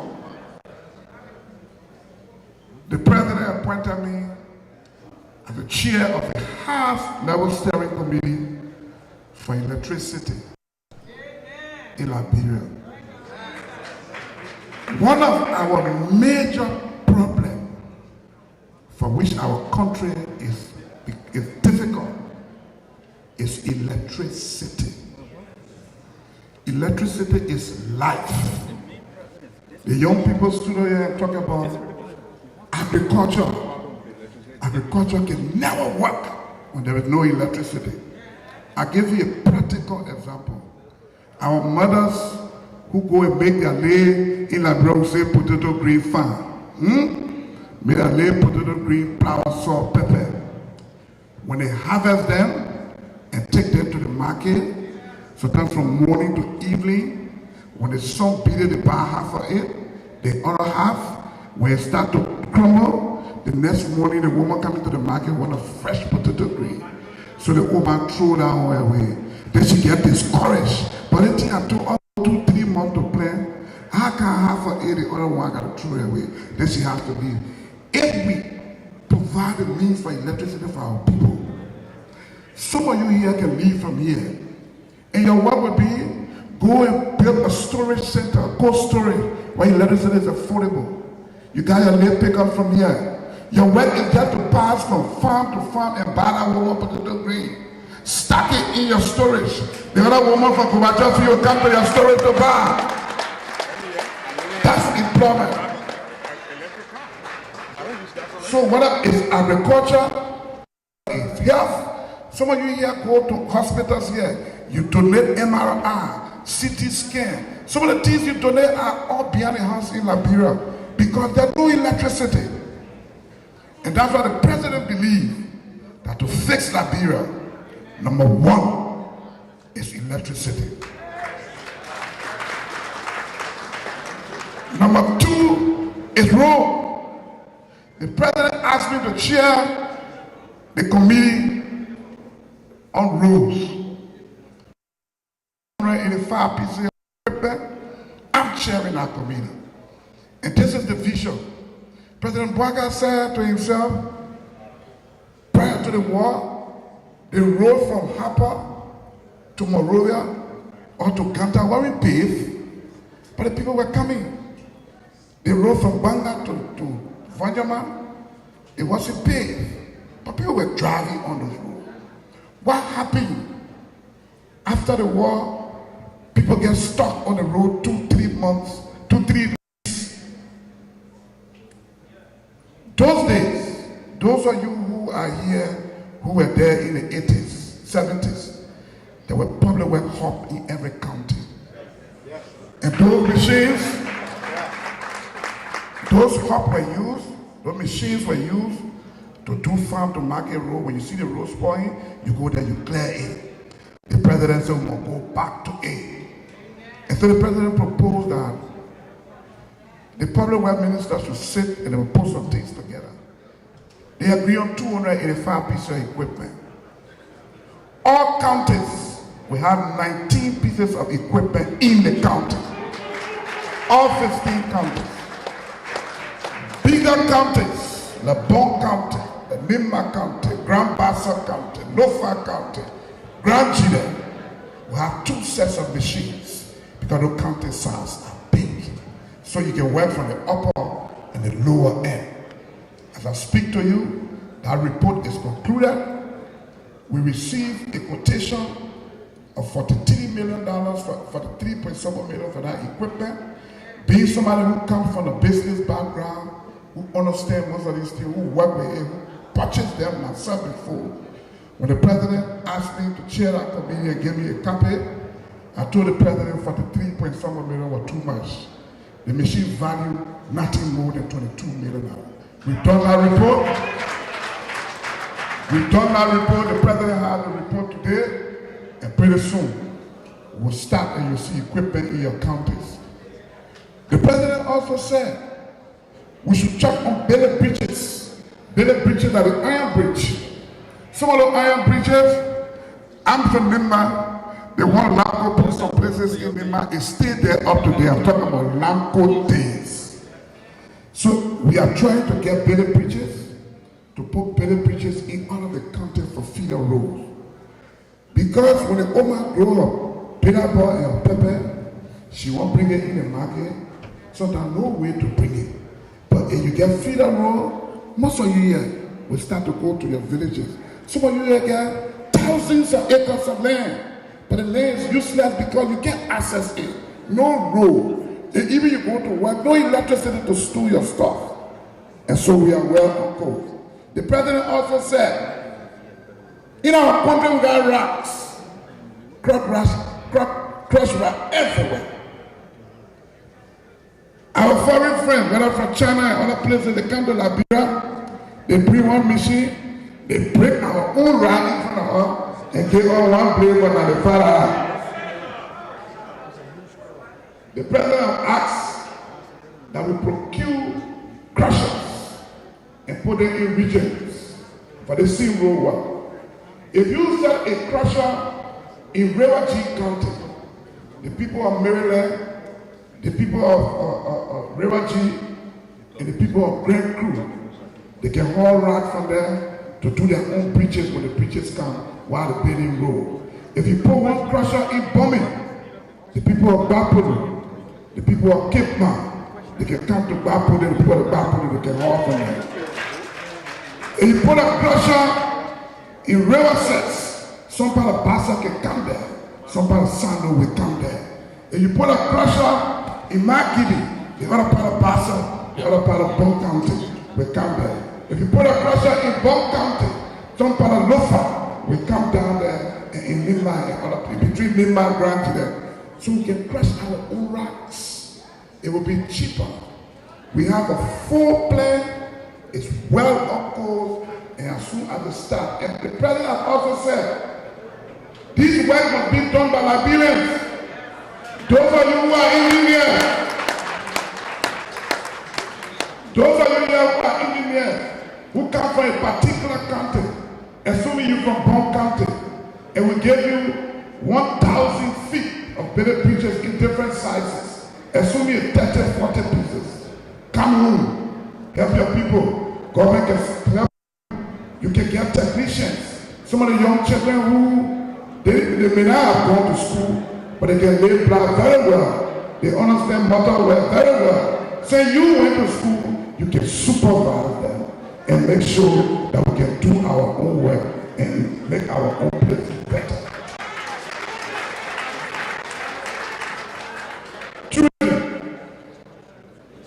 From Cape Mount to Cape Palmas, our beaches is about 600 kilometers.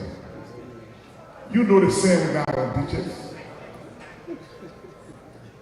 In fact, the best part of our beaches are around Cape Mount and the southeastern part of the country.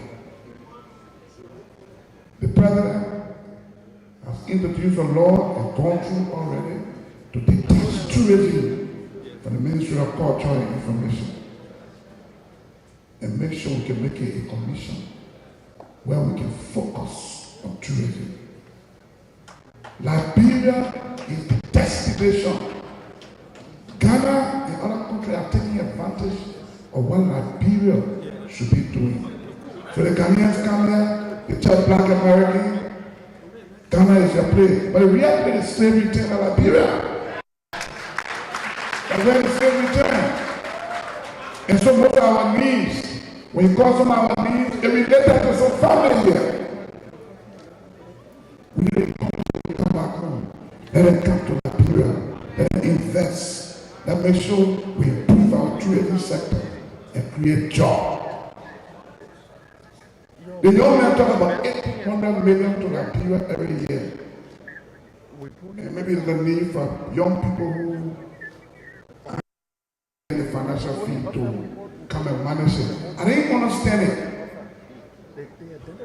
It said 800 million to the government or family transmitting money. Okay, so if the family transmitting money, then it's difficult for you to set up a team to manage it. Because everybody's sending it to their family. But I can say to you this. I've gone to Sierra Leone for a working visit. And I toured a palm oil processing plant. They already saw our market. We got palm farm in St. Davi around Cape Mount, in Maryland, in Sino, in Grand GVL, huge. We are exporting oil to Malaysia and around the world. They already built a that cost about $20 million. In Sierra Leone, they take 80% of that oil that they use in Sierra Leone. It comes from Liberia. They're making agua oil, they're making soap, they're making different things from crude oil, and they bring it to Liberian market to sell. Coming from a business background, when I saw a highway, we can do something about it. Mr. President, the government can come in. But I would propose, I listen to radio sometimes when something happened to one person, and we call, this person needs help. You can hear Liberian, I will give $50, I will give $100, I will give $10. Campaign, when you raise money for one candidate, I will get $200. Or the cash out, the number here, read it, spoon, closing argument, people donating money. We can create companies here. If you have 250,000 Liberians here or 500,000 Liberians in the diaspora, and you start a team of trusted Liberians, people that the community can see and say, yeah, that man sitting where I can put my $50, well, nothing will happen to him. And we agreed to say, each of you pay $50 for a year. you will raise more than $30-40 million. Come to Liberia. Tell the government we are Liberians. We want to take over this sector. As soon as you say you want to take over the palm oil sector, the government can issue an order that anyone growing palm in Liberia, any oil you produce, should not leave the country, sell it to this company. And Liberians can go down. The government can come in as a government and say, Lord, we'll put 10 million in the bank. These are Liberian companies, and we can partner.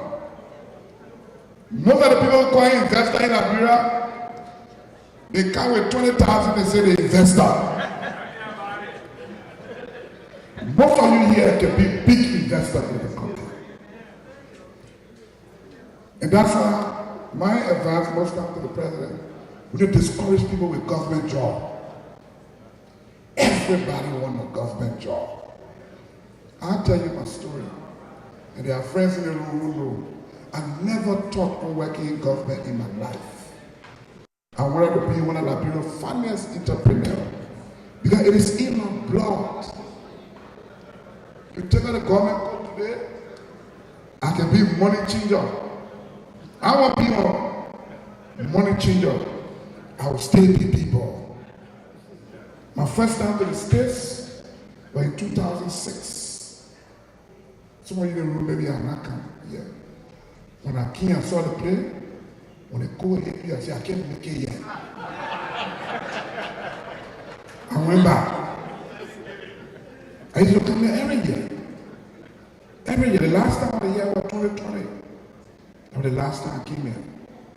And so they were calling me, Mommy, the president will see you, but I said, I see the people will see me. They believe that I'm coming because of the I can't read America. So that all they want to see. In our country, most time we lie on one another too much. The lies in the country. Somebody else look at you and assume. I'm in this walk today with two of my kids. Sorry, I went too far to recognize them. Lisa, please stand. Leah, stand. Have a seat, please. I got 11 of them.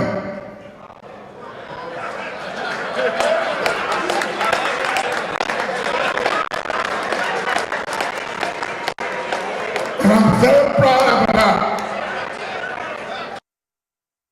12 years old, doing the work on your own, living on your own, sleeping in the street, and struggling on your own. Before I turned 18, I had small money. I was one of the people in Liberia to call people. So all the young guys want to get better than me. I didn't understand at the time. And so we were going, when you pay for me, I think, and so I got 11 of them. I got 4 of them in the States here. 4 of them, one of my sons will be here tomorrow. He's playing both football and basketball. He went to college now. And I got the rest of them in Liberia. So most of them in college. I'm a very proud person to stand here like 11 children.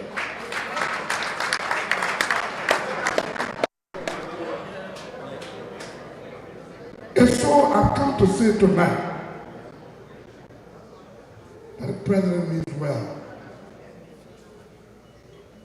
Some of the decisions the president is taking is difficult, but he's taking them. Sitting in our seat is different. So that you won't tell them, man, you're the man in the same church. Your mind and their mind related. You come from the same county. So many people who campaign for you, everything upon the line are to prosecute my brother. But the president is taking bold steps. You don't walk around court, executive order. You don't have any president there that will not sign it. Those are difficult decisions in difficult times. And so this president will do well. Let's just be patient. The president is well, of course, is strong, and I can assure you we are there to help the president. I will not take your time much. The president read the agenda. I just explained very small. Roads, energy, tourism, agriculture, education.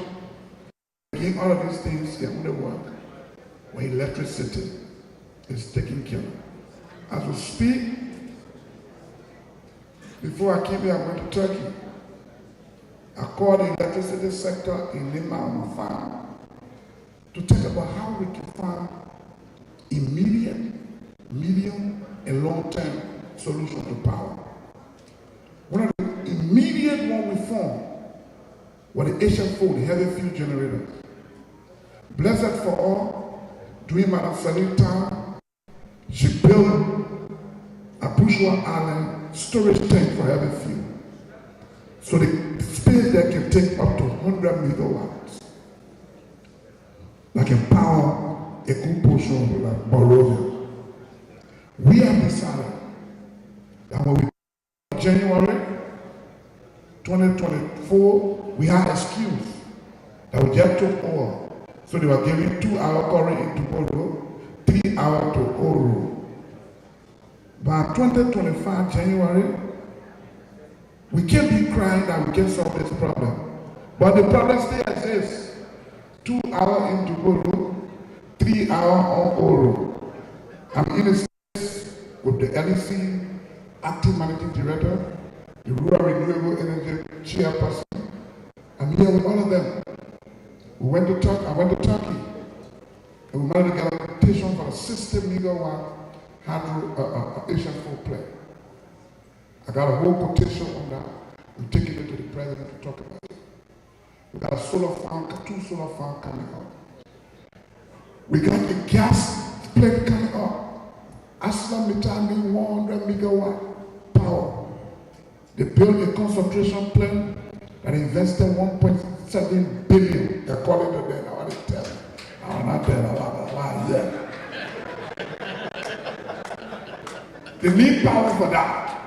That's a big market. To get 100 megawatt for customers sitting and ready to pay you, assuming some of you in the room have money today. That's a big business, big employment. And so we are funding our power to get a Mita. Mita did not come as a power company. You came as a mining company. So we got to find a different company to give you power. And you want 2 power and mining, you got to register the 2 companies and pay taxes to our country. Those are discussions we are having. And like I said, if we all work together, we can do better. We can achieve. They are saying the idea give us much and we're not doing good. More, yeah. More. When we do it good, you will see it. You will feel it. The country foundation, it requires another overhauling of moving and paying new one. Because corruption in the country ain't hard to catch. Because Solomon is okay, Anthony. So Anthony bring a concerning community from America in Liberia with all equipment. Mr. Keita, the popular minister. They're supposed to do the road between Tabata and Granville. The road cost 300 million. Anthony paid up for it. Anthony get 200,000 and then gave the Keita. I can't GFC get that money. How? It's not possible. But it requires a common sense to put in place. GFC will come after the fact. And unless our money went to bank and checks and their records, then you can find it. But more than thing happening us. And that's why left side audit is important. If you build a house, you want to know how you build it. If you ask me why I own how I own it, I can explain it to you and I can give you witnesses. There are people in their house that are witnesses. You break down. And And that's why people take the radio and they say all they say, I don't talk because you don't know me. So you say what you got to say. Over the member in the House of Representatives, yeah, I served the House of Representatives 9 years. In the 9 years, 17, I served as co-chairperson of Ways and Means, 2017, 2018. 2019, I went to election, 2020, I left. So when I didn't know they did a member chairman, cover all of my life. When President Obama nominated me, before they nominated me, they said, oh, the dossier we got the man will put off outside, the man for rock. And you are a sitting government, and I'm being chosen as Vice President, and you have all the dossiers, you put it outside in the entire time, and me, you lie, you get nothing. Free talk. Because you don't want to open it. After the man get all the people on, then the man in serious campaign to move you from power. Then you get it talking man. Everything okay, I can't show you, you can't show you. So most of these things that talk, I will start there, I can't be better. I came here for all to talk to them, they can be interactive. Ask me any question. Whether it's my personal life, it's about the country. Ask me any question. I'm an open guy. I got nothing to hide. Ask me, I will answer. Thank you, God bless you.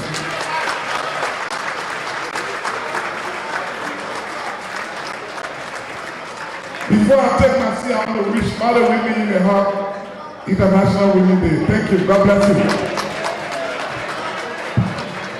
You wish I can stand, take your question, or I go sit down. Which one?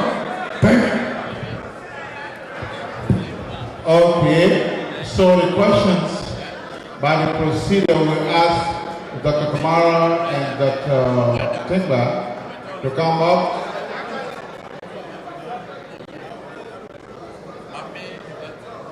No, the reason why we have to do that is the city of brotherly love. This is the birthplace of democracy of the United States of America.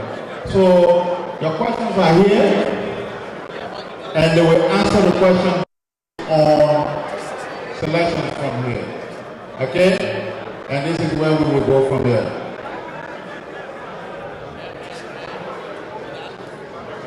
If you have questions here, please. And then I will give it out to Dr. Kamara and Dr. Timba to move on. Let me get last. Thank you very much, Dr. Singh. Good evening, everybody. I'm sure this is the moment we've all been waiting for. To have the opportunity to have the questions read, Honorable Vice President. And Mr. Vice President, we're going to read 4 questions at a time and give you the opportunity to respond to them. So as you can see, we are randomly selecting questions and we'll try our absolute best to read them.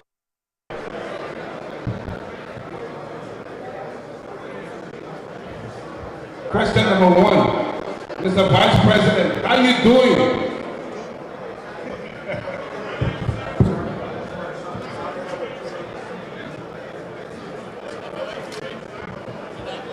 Hello everyone. So in order for us to be engaging, we need to be quiet. As you have written your questions, you need to be quiet so that we read it, and then the Vice President can answer it so that we have time to read aloud.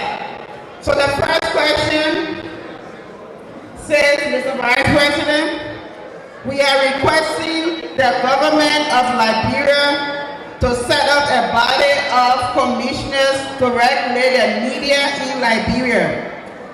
An independent body to monitor what are not good languages for our children to view. I guess this is a statement, it's not a question. Mr. Vice President, the second question reads, can you please tell us what is being done about the youth that are living in the cemetery on drugs? And then the next question, taking to laugh for organizing this much needed program. And thank you to His Excellency Vice President Koung for honoring the invitation. Those of us in the healthcare sector who would love to go home and help our people wonder about employment in Liberia. Will there be jobs for us? We'll now give the opportunity to the Vice President to respond to those questions. Please. Thank you. So I will start with the last question. Those are all who want to go back home. Will there be a job for us? Hello?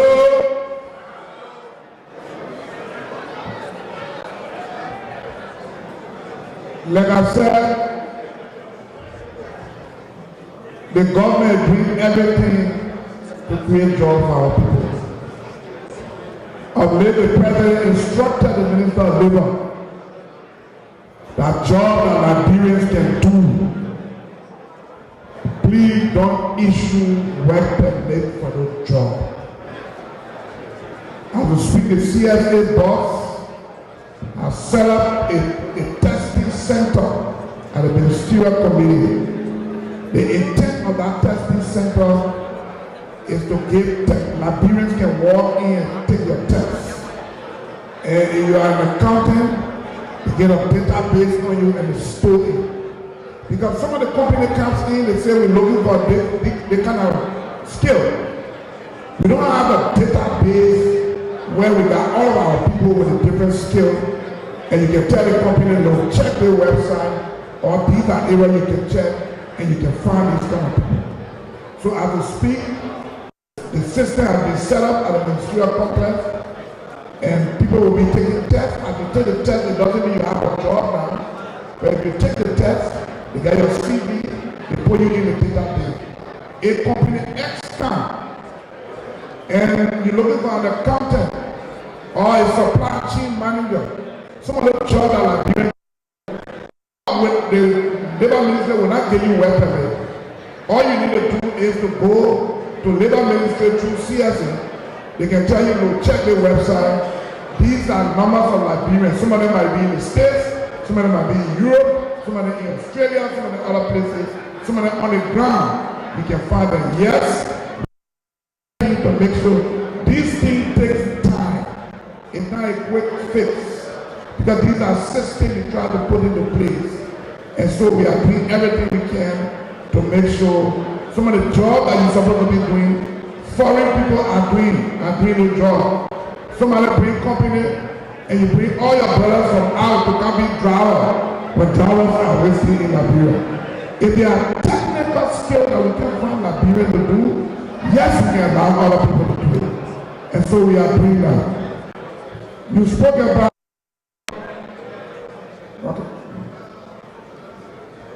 what happening to our brothers in the cemetery, the Zogo, or the disadvantaged youth. Look, the disadvantaged youth thing is a big issue in our place. And the government is doing all we can. There's some money in the budget to see how we can help some of these institutions are helping. You need a whole process for it. Because as we get the children in the street, people are going back. The way the drugs thing work, sometimes a child in school and your friend just tell you, but that taste, after the day you taste it, you are addicted. It is a big challenge for the government. Are we fighting to take control of it? Yes. Are we in control of it now? No. But we are doing everything to make sure we can control so that we save most of our young people. You talk about a ballot to regulate media.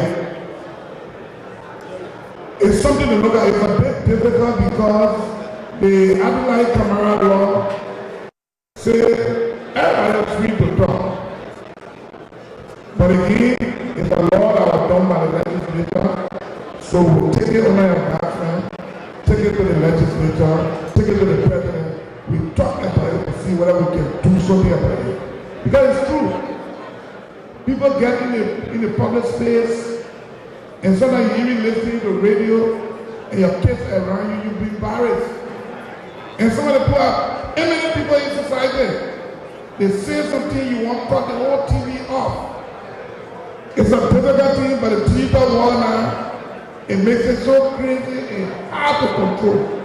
But that's something we can look at. We take it on our advancement, and we can do something about it. Thank you. Thank you very much, Mr. VP. The next question reads, what measures are being put in place to ensure that the Constitution and rule of law is being enforced? What measures is the government putting in place to make sure that the Constitution and rule of law is enforced? And the next question is from Michelle Wallace, 14 years old, Jordan Wallace, 11 years old. And their question to the Vice President is, we begin a We Across Liberia program where we join kids on Zoom every Saturday to read. This is just the pilot stage.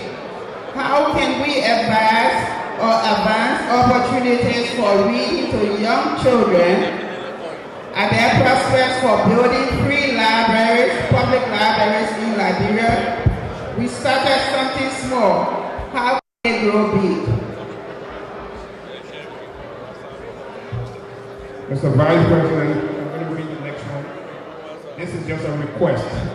It is not a question. It comes from Thomas G. McGill, Tapper. Request. We need addresses in Liberia. We need a highway from Tapeta to Buchanan. We now allow the VP to speak to the three persons who are here. So addresses in Liberia, I think the Ministry of Post and Telecommunication is working on it already.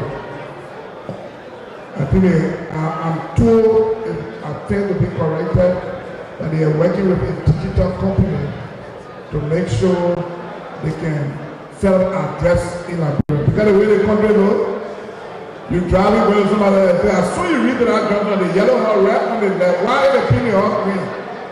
Then you confuse the man. So it's something we all need to look at. The kids, you talk about library.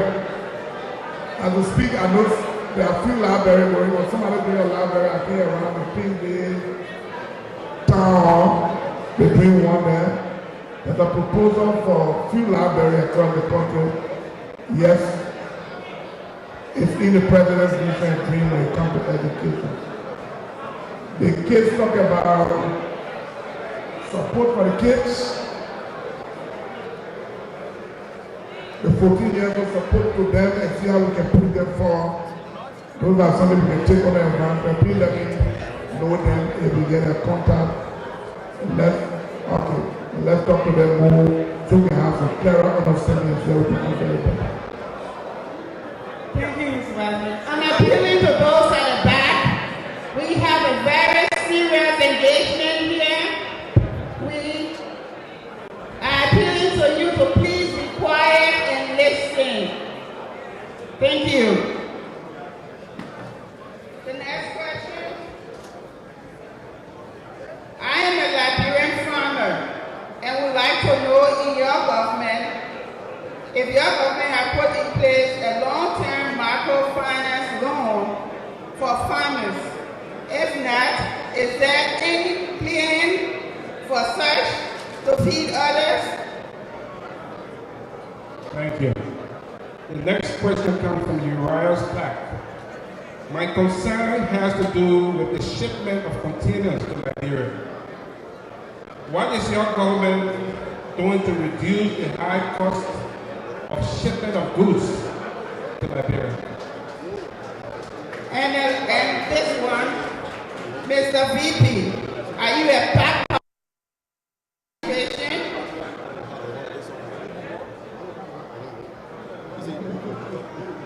They want to know whether you're a park car in this administration. That's a nice question. Thank you. So, the way our laws are written, every vice president is a backer. Because under our constitution, it says the vice president will assist the president. The president got to request that assistance first. If the president don't request that assistance, Mr. Alma, vice president, go sit down to your office and go to session. And so every vice president is a backer. Any vice president who want to be a running guy, that vice president can get in trouble. Is President Braga working with me? Yes. As vice president, if I get advice, I go in the room to the president. I advise the president. Well, the president said I advise on that, my own ends in our room. If they keep out, the only thing I can do is to defend it, or I toss some kind of way around it and find a way around it. But I get come from that room and say, I told the president listened to me. You see the team I scored? You honor my boss man.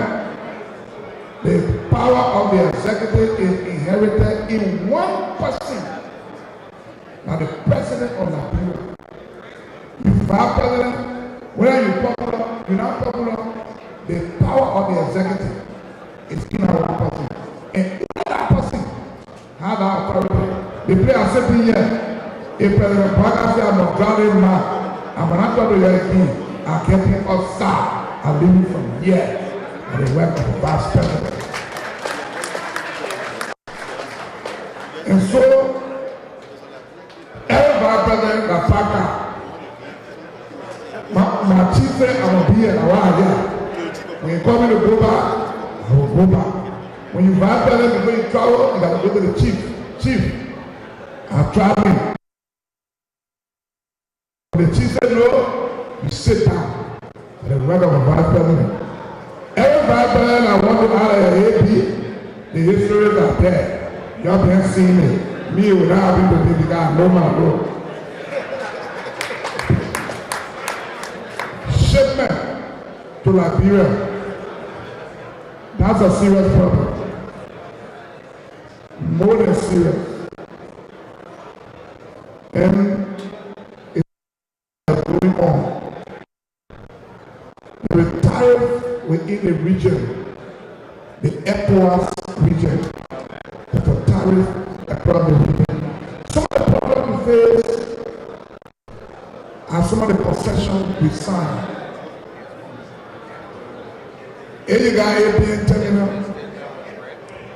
and APN terminal say you must clear your container in 3 days.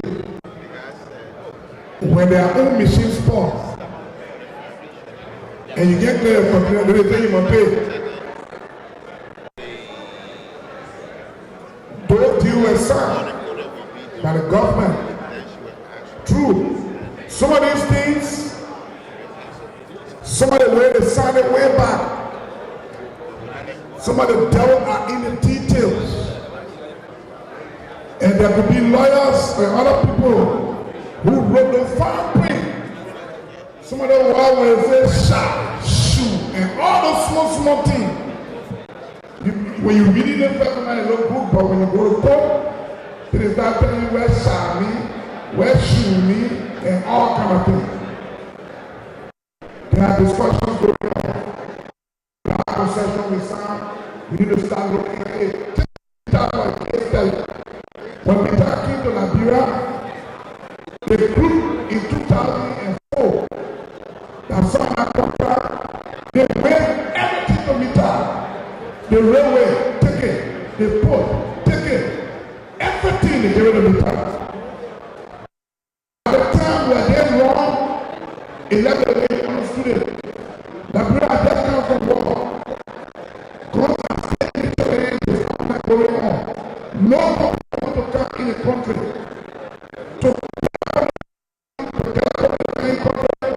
You got to go to the so they wave almost everything to them. So we're attracted. Insurance were hard to come to business in Liberia. Mita enter. They started working. At a certain point, they said, we're not looking at anything. We'll give you the whole part of the camera. Then we'll give you 220. When discussing the rail was given first. The second amendment said, other people will use it, but Mita will decide whether the battle is there. The president has signed the executive order now that established the real authority so that the real come to government and other companies can come and use it. Should we plead the people at the time for bar deals? In the deal with bar, look at the circumstances and the timing. If they are not signing to encourage Mita to come, was Mita going to come in the country to encourage other people? So it depends how you look at these things and then you can make your own judgment. So yes, some things are happening at the time, it happened, it sounds right, it sounds good. Today, it has changed. When we were in Liberia, we used to do base move. You got to run the line there and come. That was the time. Today, it's different. If you brought out here, everybody had to brought out food and they pull run behind you. So the situation at the time determines some circumstances that happen. But we who here now, that correct what we can correct now. That's what I can say. Market loan for farmers. The president has instructed the minister of agriculture to the agriculture bank to re-establish agriculture bank in Liberia. When the agriculture bank is established, electricity is taken care of, job. People will need government by themselves. Government is attracted because some of these things are not in place. But all these things are in place. People will need government by themselves. We are trying to find the capital to create a bank. We can use money. And so we are trying to find our money, but it's a work in progress. Thank you. Thank you, Mr. Lee. I want to appeal to the audience. Please, let's have it quiet. Please. And there are ample seats in the hall. I hope we can utilize that and show some respect to our national leader. This program, thanks to the Liberian Association of Pennsylvania, is being covered live by LTN. So we have LTO, LRTN. So we have questions coming via the internet. So at this time, we just transition from her to read questions that came in through the internet.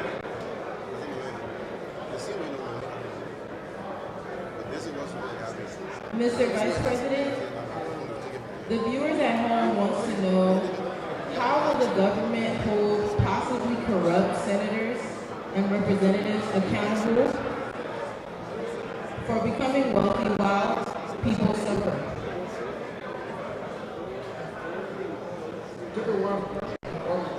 How is the government working to subsidize crucial medical services and equipment like dialysis?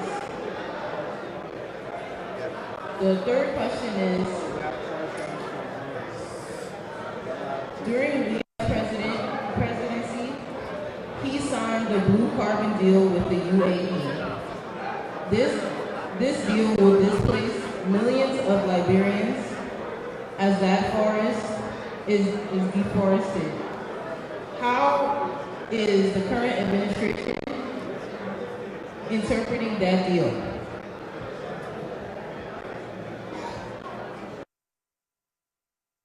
Yes, so number one, she talked about how the government intends to prosecute corrupt members of the legislature. Senator, yes, members of the legislature. The second one was the machines and other things in the country. The third one is about the blue carbon deal with the United Arab Emirates. The blue carbon deal. So let me start with the blue carbon deal. Yesterday, in our closing, the Secretary of Energy of the United States of America was in our meeting. And he said to us that Africa is rich, but the way America has been doing business in Africa and other, not just America, the West is keeping Africa backward. You move resources and you give us small donations. He said to all the government, they offer that. The government offers business. We come to you, we get iron ore, we want it, we talk about it, we strike a deal, you get where you're supposed to get, and what we're supposed to get. They also told us that America don't care where you take your electricity from. You want big coal plant in Liberia? Take it there. Anything you ever do to get electricity in our life, do it. Because even in America, they still got coal plant running here. But they say to us in Africa, don't put coal plant here, but we will put it here. So the iron ore, you can manufacture steel from iron ore in Liberia because you get electricity there. So you got to bring it here to process it, then you ship it back to buy it. And I said to him in our meeting, we've been confused as to where President Trump is going. But this meeting gave a clearer picture as to what President Trump wants to do. And I think we should take advantage of it. We should take advantage of getting power to our people.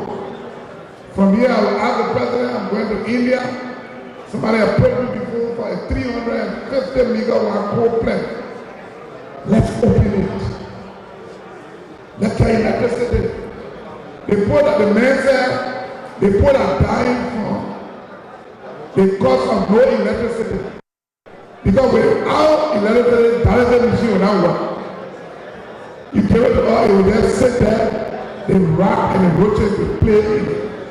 CT scan will not work. MRI will not work. Nothing will work. So we should get power back. The people are dying from the cost of power. Compared to climate change, power is causing no problem. So let's solve power first. I'm quoting him. And I think some of the things he said yesterday was good. Again, power is the root of most of the things happening. You will not be surprised that in a hospital, they can be doing surgery and calling gold. Now person could die. And so power, electricity is our problem. I will try. If you have it, I can try again. All right, the next question. What is the government doing to address the increase in work violence in Liberia? The senators, so the first thing on our nobody is a problem. There is one person that is immune from going to court and the president. With the exception of the president, and that president says you feel like you do bad when you move, they will sue you. So anybody who gets anywhere, bring it. The president is looking for evidence. Look, Spoon talk about after policy one day. There was a young man on Spoon Talk talking about LAAC, the people that came from Ghana, somebody ate the money. Every one of them. I'm going to see the president in the morning. A private VP, leading the school line, I think he said somebody told me that somebody was on school, that somebody ate some money and they got document. Found it for me. I called Satan. You know, this guy on your show, please let me. And the guy called me. The man came to me and said, do you have evidence of all of what you said last night? The man who had printed a book that brought it for me that is bigger than two Bibles together. He didn't just print it, he highlighted the area he wanted us to look. He gave it to me. I took it to the president. I said to the president, this is what you asked for. The president took action immediately and asked LACC to prosecute the man. If you can provide evidence, if you can go on Facebook, talk about corrupt, people corrupt, how can we prosecute these people? You want to put the lost the kids. And one thing happening in Liberia, that open secret. Some of you here as a family know everything. But we got to talk about it. If you get evidence, bring it. Anyone will bring evidence. And this president not take action, then you can tell the people corrupt. But the president is not everywhere. I am here. Running. Somebody could be doing something tonight. The president might be home. Nobody knows. But when you bring it up, then the government takes action. So nobody is in you. You senator, you representative, you minister, you corrupt, you get you prosecuted. Only thing, you just start running after people, which one thing people be very government. You gotta make sure you get evidence. And that's why I commend the media. Facebook people, all of y'all keep it up. People who can think the media against our government, and let it think you're doing. Let it think you start lying. You have to tell the truth. When you bring the truth, we'll take some action. Thank you. Mr. Media. Just for information purposes, and because of time, it's going to be impossible for us to ask all the questions that have been presented to us. However, the leadership of the Liberian Association of Pennsylvania has made provisions for your questions to be answered. They will be given to the Chief of Protocol. Those questions that we might not get to will be given to the Chief of Protocol, who will later present it to the Vice President. The Vice President will answer these questions. The President of the Liberian Association of Pennsylvania, and these questions, the answers will be posted in the chat room of the Liberian Association.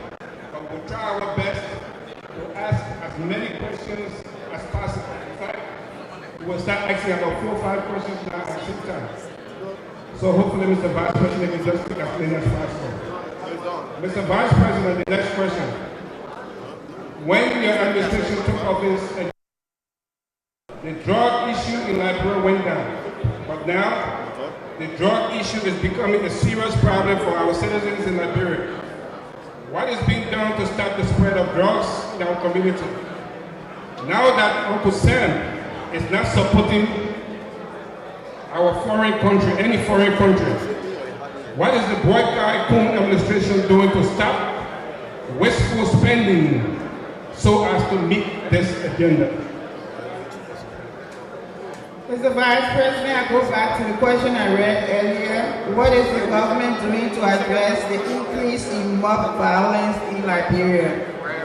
And then the last one, yes, what is being done to create jobs for the motorbike guys who are being reassigned from going into Monrovia or in certain parts of the city? Mr. Vice President, what will your administration do about people who are selling land multiple times to different people. So what we do, let's take it one quick and go ahead with it. Let me start with the last one. What the government doing about people selling land multiple times? There's already a law, and that law was passed a few years ago that says anybody who sells land 2 times is a criminal and you can be prosecuted to the court. One of the problems that we citizens got is we get patient to go to court. As soon as you start the process, you get tired, you leave it with God. But don't get leave it with God, they can get redress. Another thing is our court system got some problem too.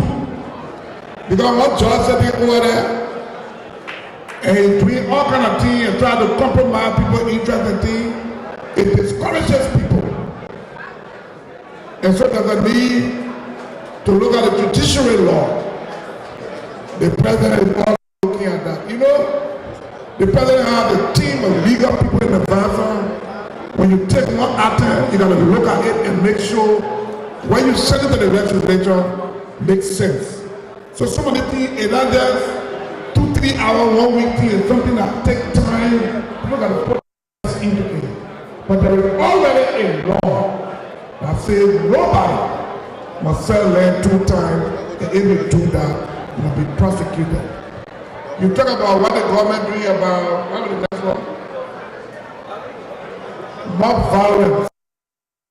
Again, there are all those things that are lost on the book. If somebody does something to you, you tell somebody, call the police. Nobody got right when the person steal or when the person do to grab them, beat them, and kill them. When you do that, they arrest you and they take you to court and prosecute you. The president has sent me last April, July 26th, to go to Central Prison to carry some food there. When I went to Central Prison, no space there. We got to build a new jail. I advised the president, Mr. President, let's build one. Set be one. Because in jail, the people now, the playground will cry out, we got to put them outside. But when we jail people, we say that 6 years, he's there for 6 years. And somebody see their friend eat for 6 years, you will come to yourself. Many Liberians in a place. Be careful with the law. When they give you ticket, you drive it, you go to court and pay. When you get driving license, you can't get on the road. But as soon as you get on the police around your rubber is drinking. As soon as you get the train, I go around and drive around.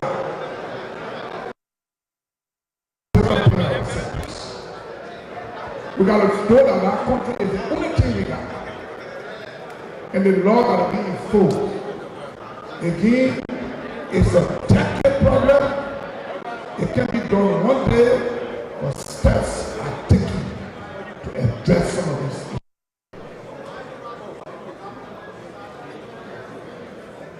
I mean, why you have to ask President Desire, you behind the highway problem? Okay. You say what? Excuse.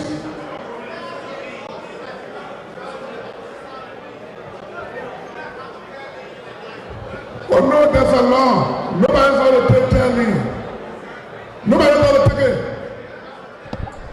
Who don't need all the blood out of my money going to do? I ain't telling you. So please join the police and help us to reinforce it. Maybe the policeman on the ground, I want to say another one. Come help us join the police. Because some of the things, you know, if just say you're a complete, who will save your country? Come home and join the law enforcement and let help to fix it. Thank you so much, Mr. Vice President. Thank you so much, Liberia. Thank you so much, Philadelphia. That's why we like to say this is the birthplace of American democracy. You have had an opportunity to listen to the Vice President of the Republic of Liberia, and he has answered your questions. Other questions that are not answered will be answered as the moderators inform us. So, we move on with the program, and the Vice President is staying in the room as we call on the Liberian Association of Pennsylvania Vice President, Mr. Sandra Johnson, for vote of thanks and announcement. Hello. Can you hear me? Let's give ourselves a round of applause. Thank you so much. Mr. Vice President, again, on behalf of the executive and the board of the Liberian Association in the state of Pennsylvania, we want to express our gratitude to you and your team for your cooperation, collaboration, teamwork, and an amazing evening, very engaging. So we want to thank you for that. But we believe all of this would not have been possible without the help of the leadership team of the Victory Harvest Church. We also want to give you a big hand clap for always making yourself accessible to us. There are many people in here today who made this work. All of the events you see here today would have not been possible without a very strong team. And so I begin first with our dynamic coordinator, Mr. Beatrice Mann. Give her a round of applause. The women in the kitchen who did the catering, let's give them a round of applause. They're right behind there. They did extremely well. They fed us since 12 o'clock to now. We also thank to the committee that set this whole stage up today. Dr. Sedgwick, Alfonso, Bobby Sandy, for the extraordinary support we got today. And of course, special thanks to all of you who took up your busy schedules to be here today. You could have been somewhere else, but you chose to come here because Liberia does matter to each and every one of us. And again, I want to thank all of you who came here today. May God richly bless all of you. And let's continue to do the best we can do. Let's keep engagement going on. Again, we want to thank you, Mr. Vice President. It was nice having you. And feel free, this is your time. Come anytime you want to come here, we are here. Call us if you need us. We'll work with you to do whatever you want us to do in the interest of Liberia. If you want to say thank you to the President and your team. But before I get off this stage, let me just take this time to also introduce the first female President of the state of Pennsylvania. Let's give her a round of applause. Thank you everyone. Just hold on, listen. Everybody, may I have your attention please? May I have your attention please? This is a town hall meeting. We are hosting the Vice President of Liberia, and we want to be very respectful if we all pay attention to what he has to say. So may we have your attention please? Hello? Everyone in the back, may we have the attention please? If you cannot stop talking, don't let me call you by names. I will call people by names. May we have the attention please? This is a forum for the Vice President of Liberia. We need to pay attention. Okay? He took his time to give us the state of the union of our country. We were always asking these questions, and now he's here to answer us. And you are not paying attention. So now if we have come to the end of the program, if you all would pay attention, you would have had some answers. But thank you, Mr. Vice President. Thank you for taking out your time to come and meet with our people today. We surely appreciate your answers to so many questions. And we know you will provide the answers to the questions that will be answered. But we thank you for clarifying things. I want to thank all of you for coming. I want to thank the security of the President, the protocol, and the diplomatic affairs for a job well done protecting our President. Thank you very much. Let's clap for them. And so, Mr. President, the embassy Embassy of Liberia. Mr. Vice President, I'm sorry. Maybe something's coming up. Mr. Vice President, thank you. I want to recognize the Embassy of Liberia that also helped to facilitate this. I apologize, Mr. Ye.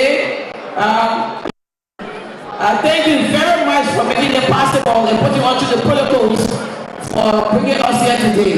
To the press, I want to thank you all press people and Facebook people and all of you who are here, Spoon TV, Closing Argument, and everybody else.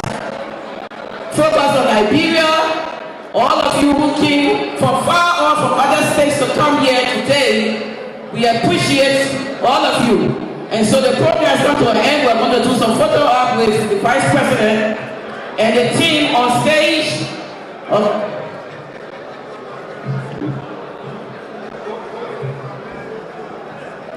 And please, we can please wait as we take the photos of the President, the Vice President.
The Vice President is taking photos, I want everyone to please, we have one more item on the program, and that is closing prayer.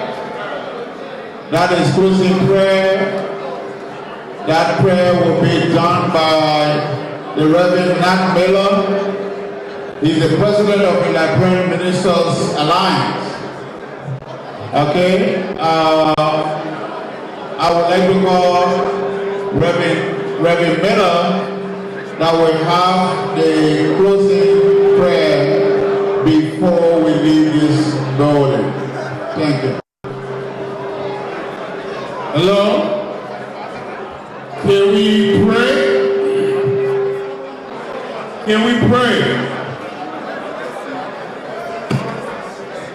Can we pray?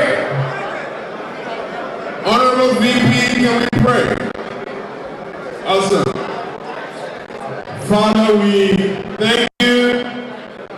We bless you for a successful meeting.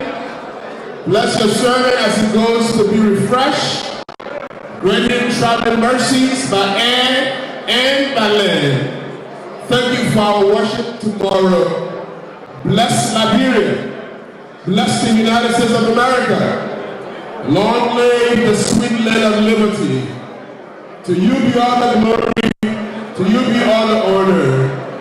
To you be all the praise. In Jesus' precious name, amen and amen. Thank you so much. This meeting is hereby adjourned, and you can have fun now with the Vice President of the Republic. Thank you.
Ready?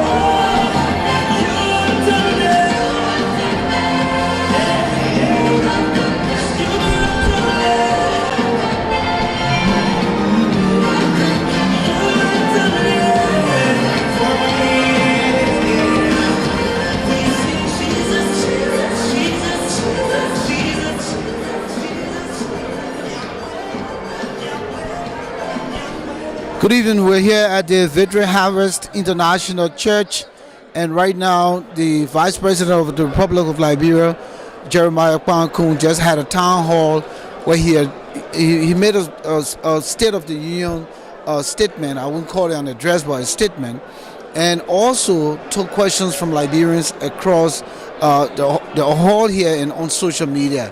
Not many people were kind of satisfied with the way the question and answer period occurred. However, we have the president of ULAA and the vice president. So we just wanted to gauge you a little bit to represent some of the thought, of Liberians who didn't have the opportunity to be here tonight. First, I'll start with you, madam. Were you overall satisfied with how the vice president presented himself tonight? The vice president was very eloquent. I was satisfied. I think the issues was with the protocol and the processing. The vice president clearly stated upon his arrival he wanted this thing to be interactionary, where he can engage his people so that people can get to know him. I think that gap was missing when we had the moderators read, because that's how we said it. However, there's always a space for us to improve next time. These are situations that could have been managed differently. I also have this. I was sitting down very close to the press, and they were told they were supposed to be provided a space to have a question and answer period. But because of the timing factor and the security issues, they had to be cut short. But I'm hoping that we can talk to the Vice President's office and he can provide an audience for the press, even tomorrow or Monday, 10, 20, 30 minutes, whether that, by Zoom or something, for you guys to have your chance to do that. But overall, I was pretty satisfied with the Vice President's presentation. Thank you. Do you think that because the potential that the protesters who have come, they decided that the way they wanted to manage the question and answer period was precisely appropriate for why they did what they did? Because you could see what happened. People were coming once the vice president was about to engage the audience. Well, the first thing, I really, admire the vice president, the step he took. When the people were trying to move the protest, they said, leave them. I love that. They say, leave them, let them ask their question.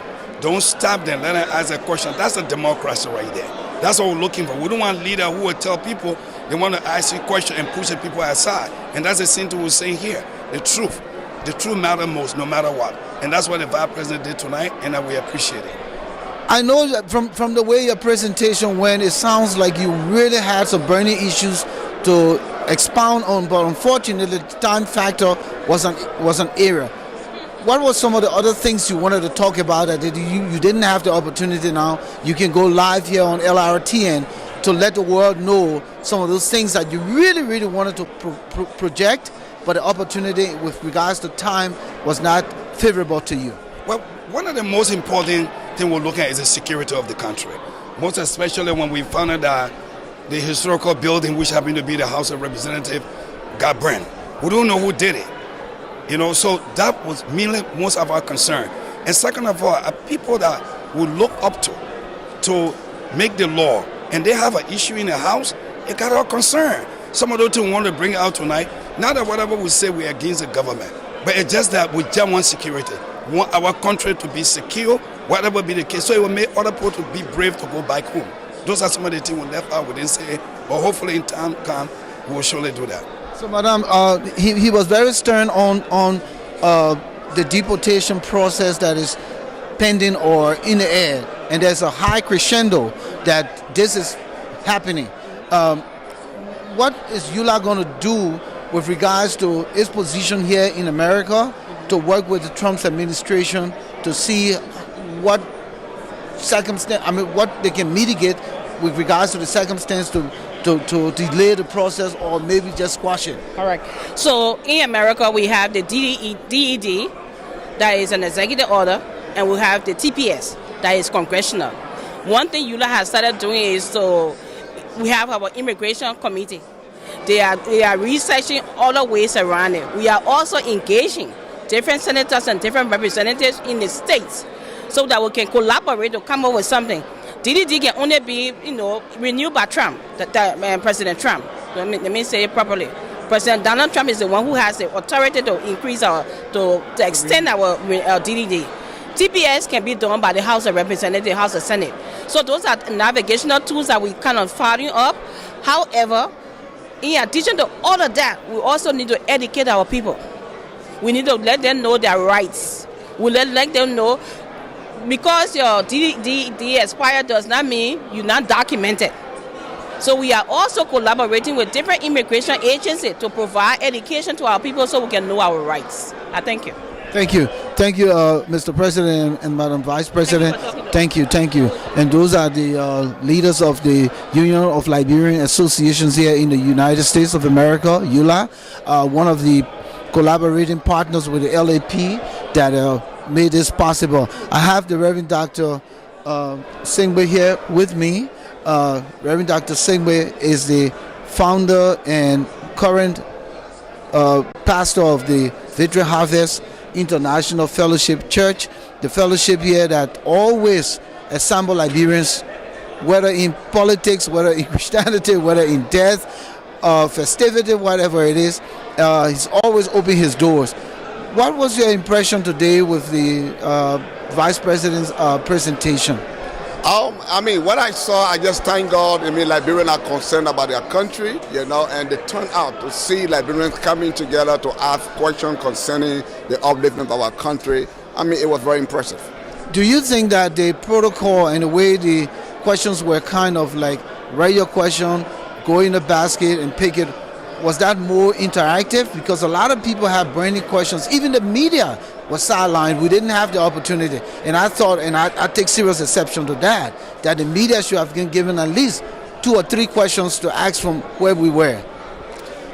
Because of the security network, there are some things we don't have control over, more especially the surrounding system, about this meeting and everything. So just for protocols, normally I think that's the first time we saw this, but when we have in town hall meeting, it's interactive because people come ask their own questions, then like the way we ask it. But today they wanted to do it another way, and that is a protocol that I don't have control over, but just to comment on that, maybe that was one of the ways that they wanted to, do to make this place more, interactive and more safe. Were you impressed with the answers given to some of the questions asked? Listen, some of these questions were not deeply answered, but I understand, there were many questions being asked. The good thing is that, the Vice President, did his best to, number one, meet with the people at this very critical moment for the immigrant population in the United States with this new administration. And currently with what we are also seeing with this new administration in Liberia itself, I believe that it was a very positive thing for the Vice President of this country to meet with the Liberian diaspora in here. And of course, I said people like me from the Ivory Coast who also have a vested interest. Some of those questions that were asked were not specific to Liberia, because this is an issue that we are seeing in Ivory Coast as well. When you talk about drug, we know that these 2 countries are bordering countries, and what goes in there goes on the other side as well, since we are very porous, we're borders. He also talked about, a question about the land issues, for instance. This is something that, Ivorians, are also dealing with the ways in which, where land properties is being managed now. It is pervading the entire West Africa, as I know now. So I believe there was a good job, but I do commend the Liberian Association and Pastor Sengbe, of course, for, hosting the Vice Presidency. Now, let me ask you the last question. Was there anything that you were looking forward to that wasn't asked and you would like to tell us what would have I was particularly interested in two things. As we talked about the progress and the development of Liberia, there is the role that workers are playing. And today we know that when you look at the rubber plantations, which Liberia is known for, when you look at the mining sector, you look at the oil, the palm oil sector, there is a lot of labor rights violations in there. So I was we're looking toward answers to those questions and see what proactively the Liberian government is doing. The second thing is the blue carbon deal. The question was asked. I'm not sure that what the Vice President will answer the question as it should, but we are talking about millions of hectares of forest that will be given to this Dubai-based company for what we call the blue carbon deal. And I believe that over there too, there will be a lot of people who will be displaced, for instance, in the areas. If we are talking about a country that relies a lot on agriculture, 2.5 million hectares of forest, that's a lot. So we were seeking also clarity on those things. I didn't hear that. But as the Vice President said, the media will follow up. He commended them for the job that they're doing. So I'm sure that we will be more open to those questions after. Thank you. And so, Pastor Singh, the last question here would be, was there anything that you were anticipating that didn't come out and you want to talk about now? Based on what I heard the news around the community, and with the network, security network put in place and stuff like that, I mean, it was peaceful, and so we did not see anything that went beyond, the expectation that we had. And so we want to tell God thank you first, and also thank God for the team that organized this, and also our security personnel that were here to protect, the atmosphere. Thank you. Thank you. LRTN, right here in the Victory Harvest International Fellowship Church here, Philadelphia, Pennsylvania, Volcano Shelton, working with my man Joe Anderson and the beautiful lady here tonight, who kind of took some of the questions down and was. Did you enjoy the occasion just before we close? Yes, I did enjoy the occasion, but I didn't feel like he answered all my questions. He did talk about the blue carbon deal, which I appreciated, given that 1 million people will be displaced if that deal goes through. However, when I asked about dialysis and corruption, it seemed like he evaded those questions. And I don't think he's a stranger to dealing with corruption, given what he's done with, former war criminals. But I do think that it can be done. But why didn't he answer the question? Thank you.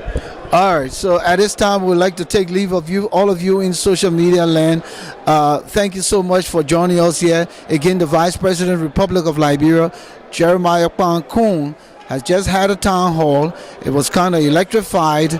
There was protesting going on. The folks were escorted outside of the church, and they went out there. They were still protesting. I haven't gone outside to see what is trending, but we just want to say thank you so much for joining us. To my brother Joseph Anderson for the opportunity here to kind of tag team here on LRT and Volcano Shelton. Have a good weekend.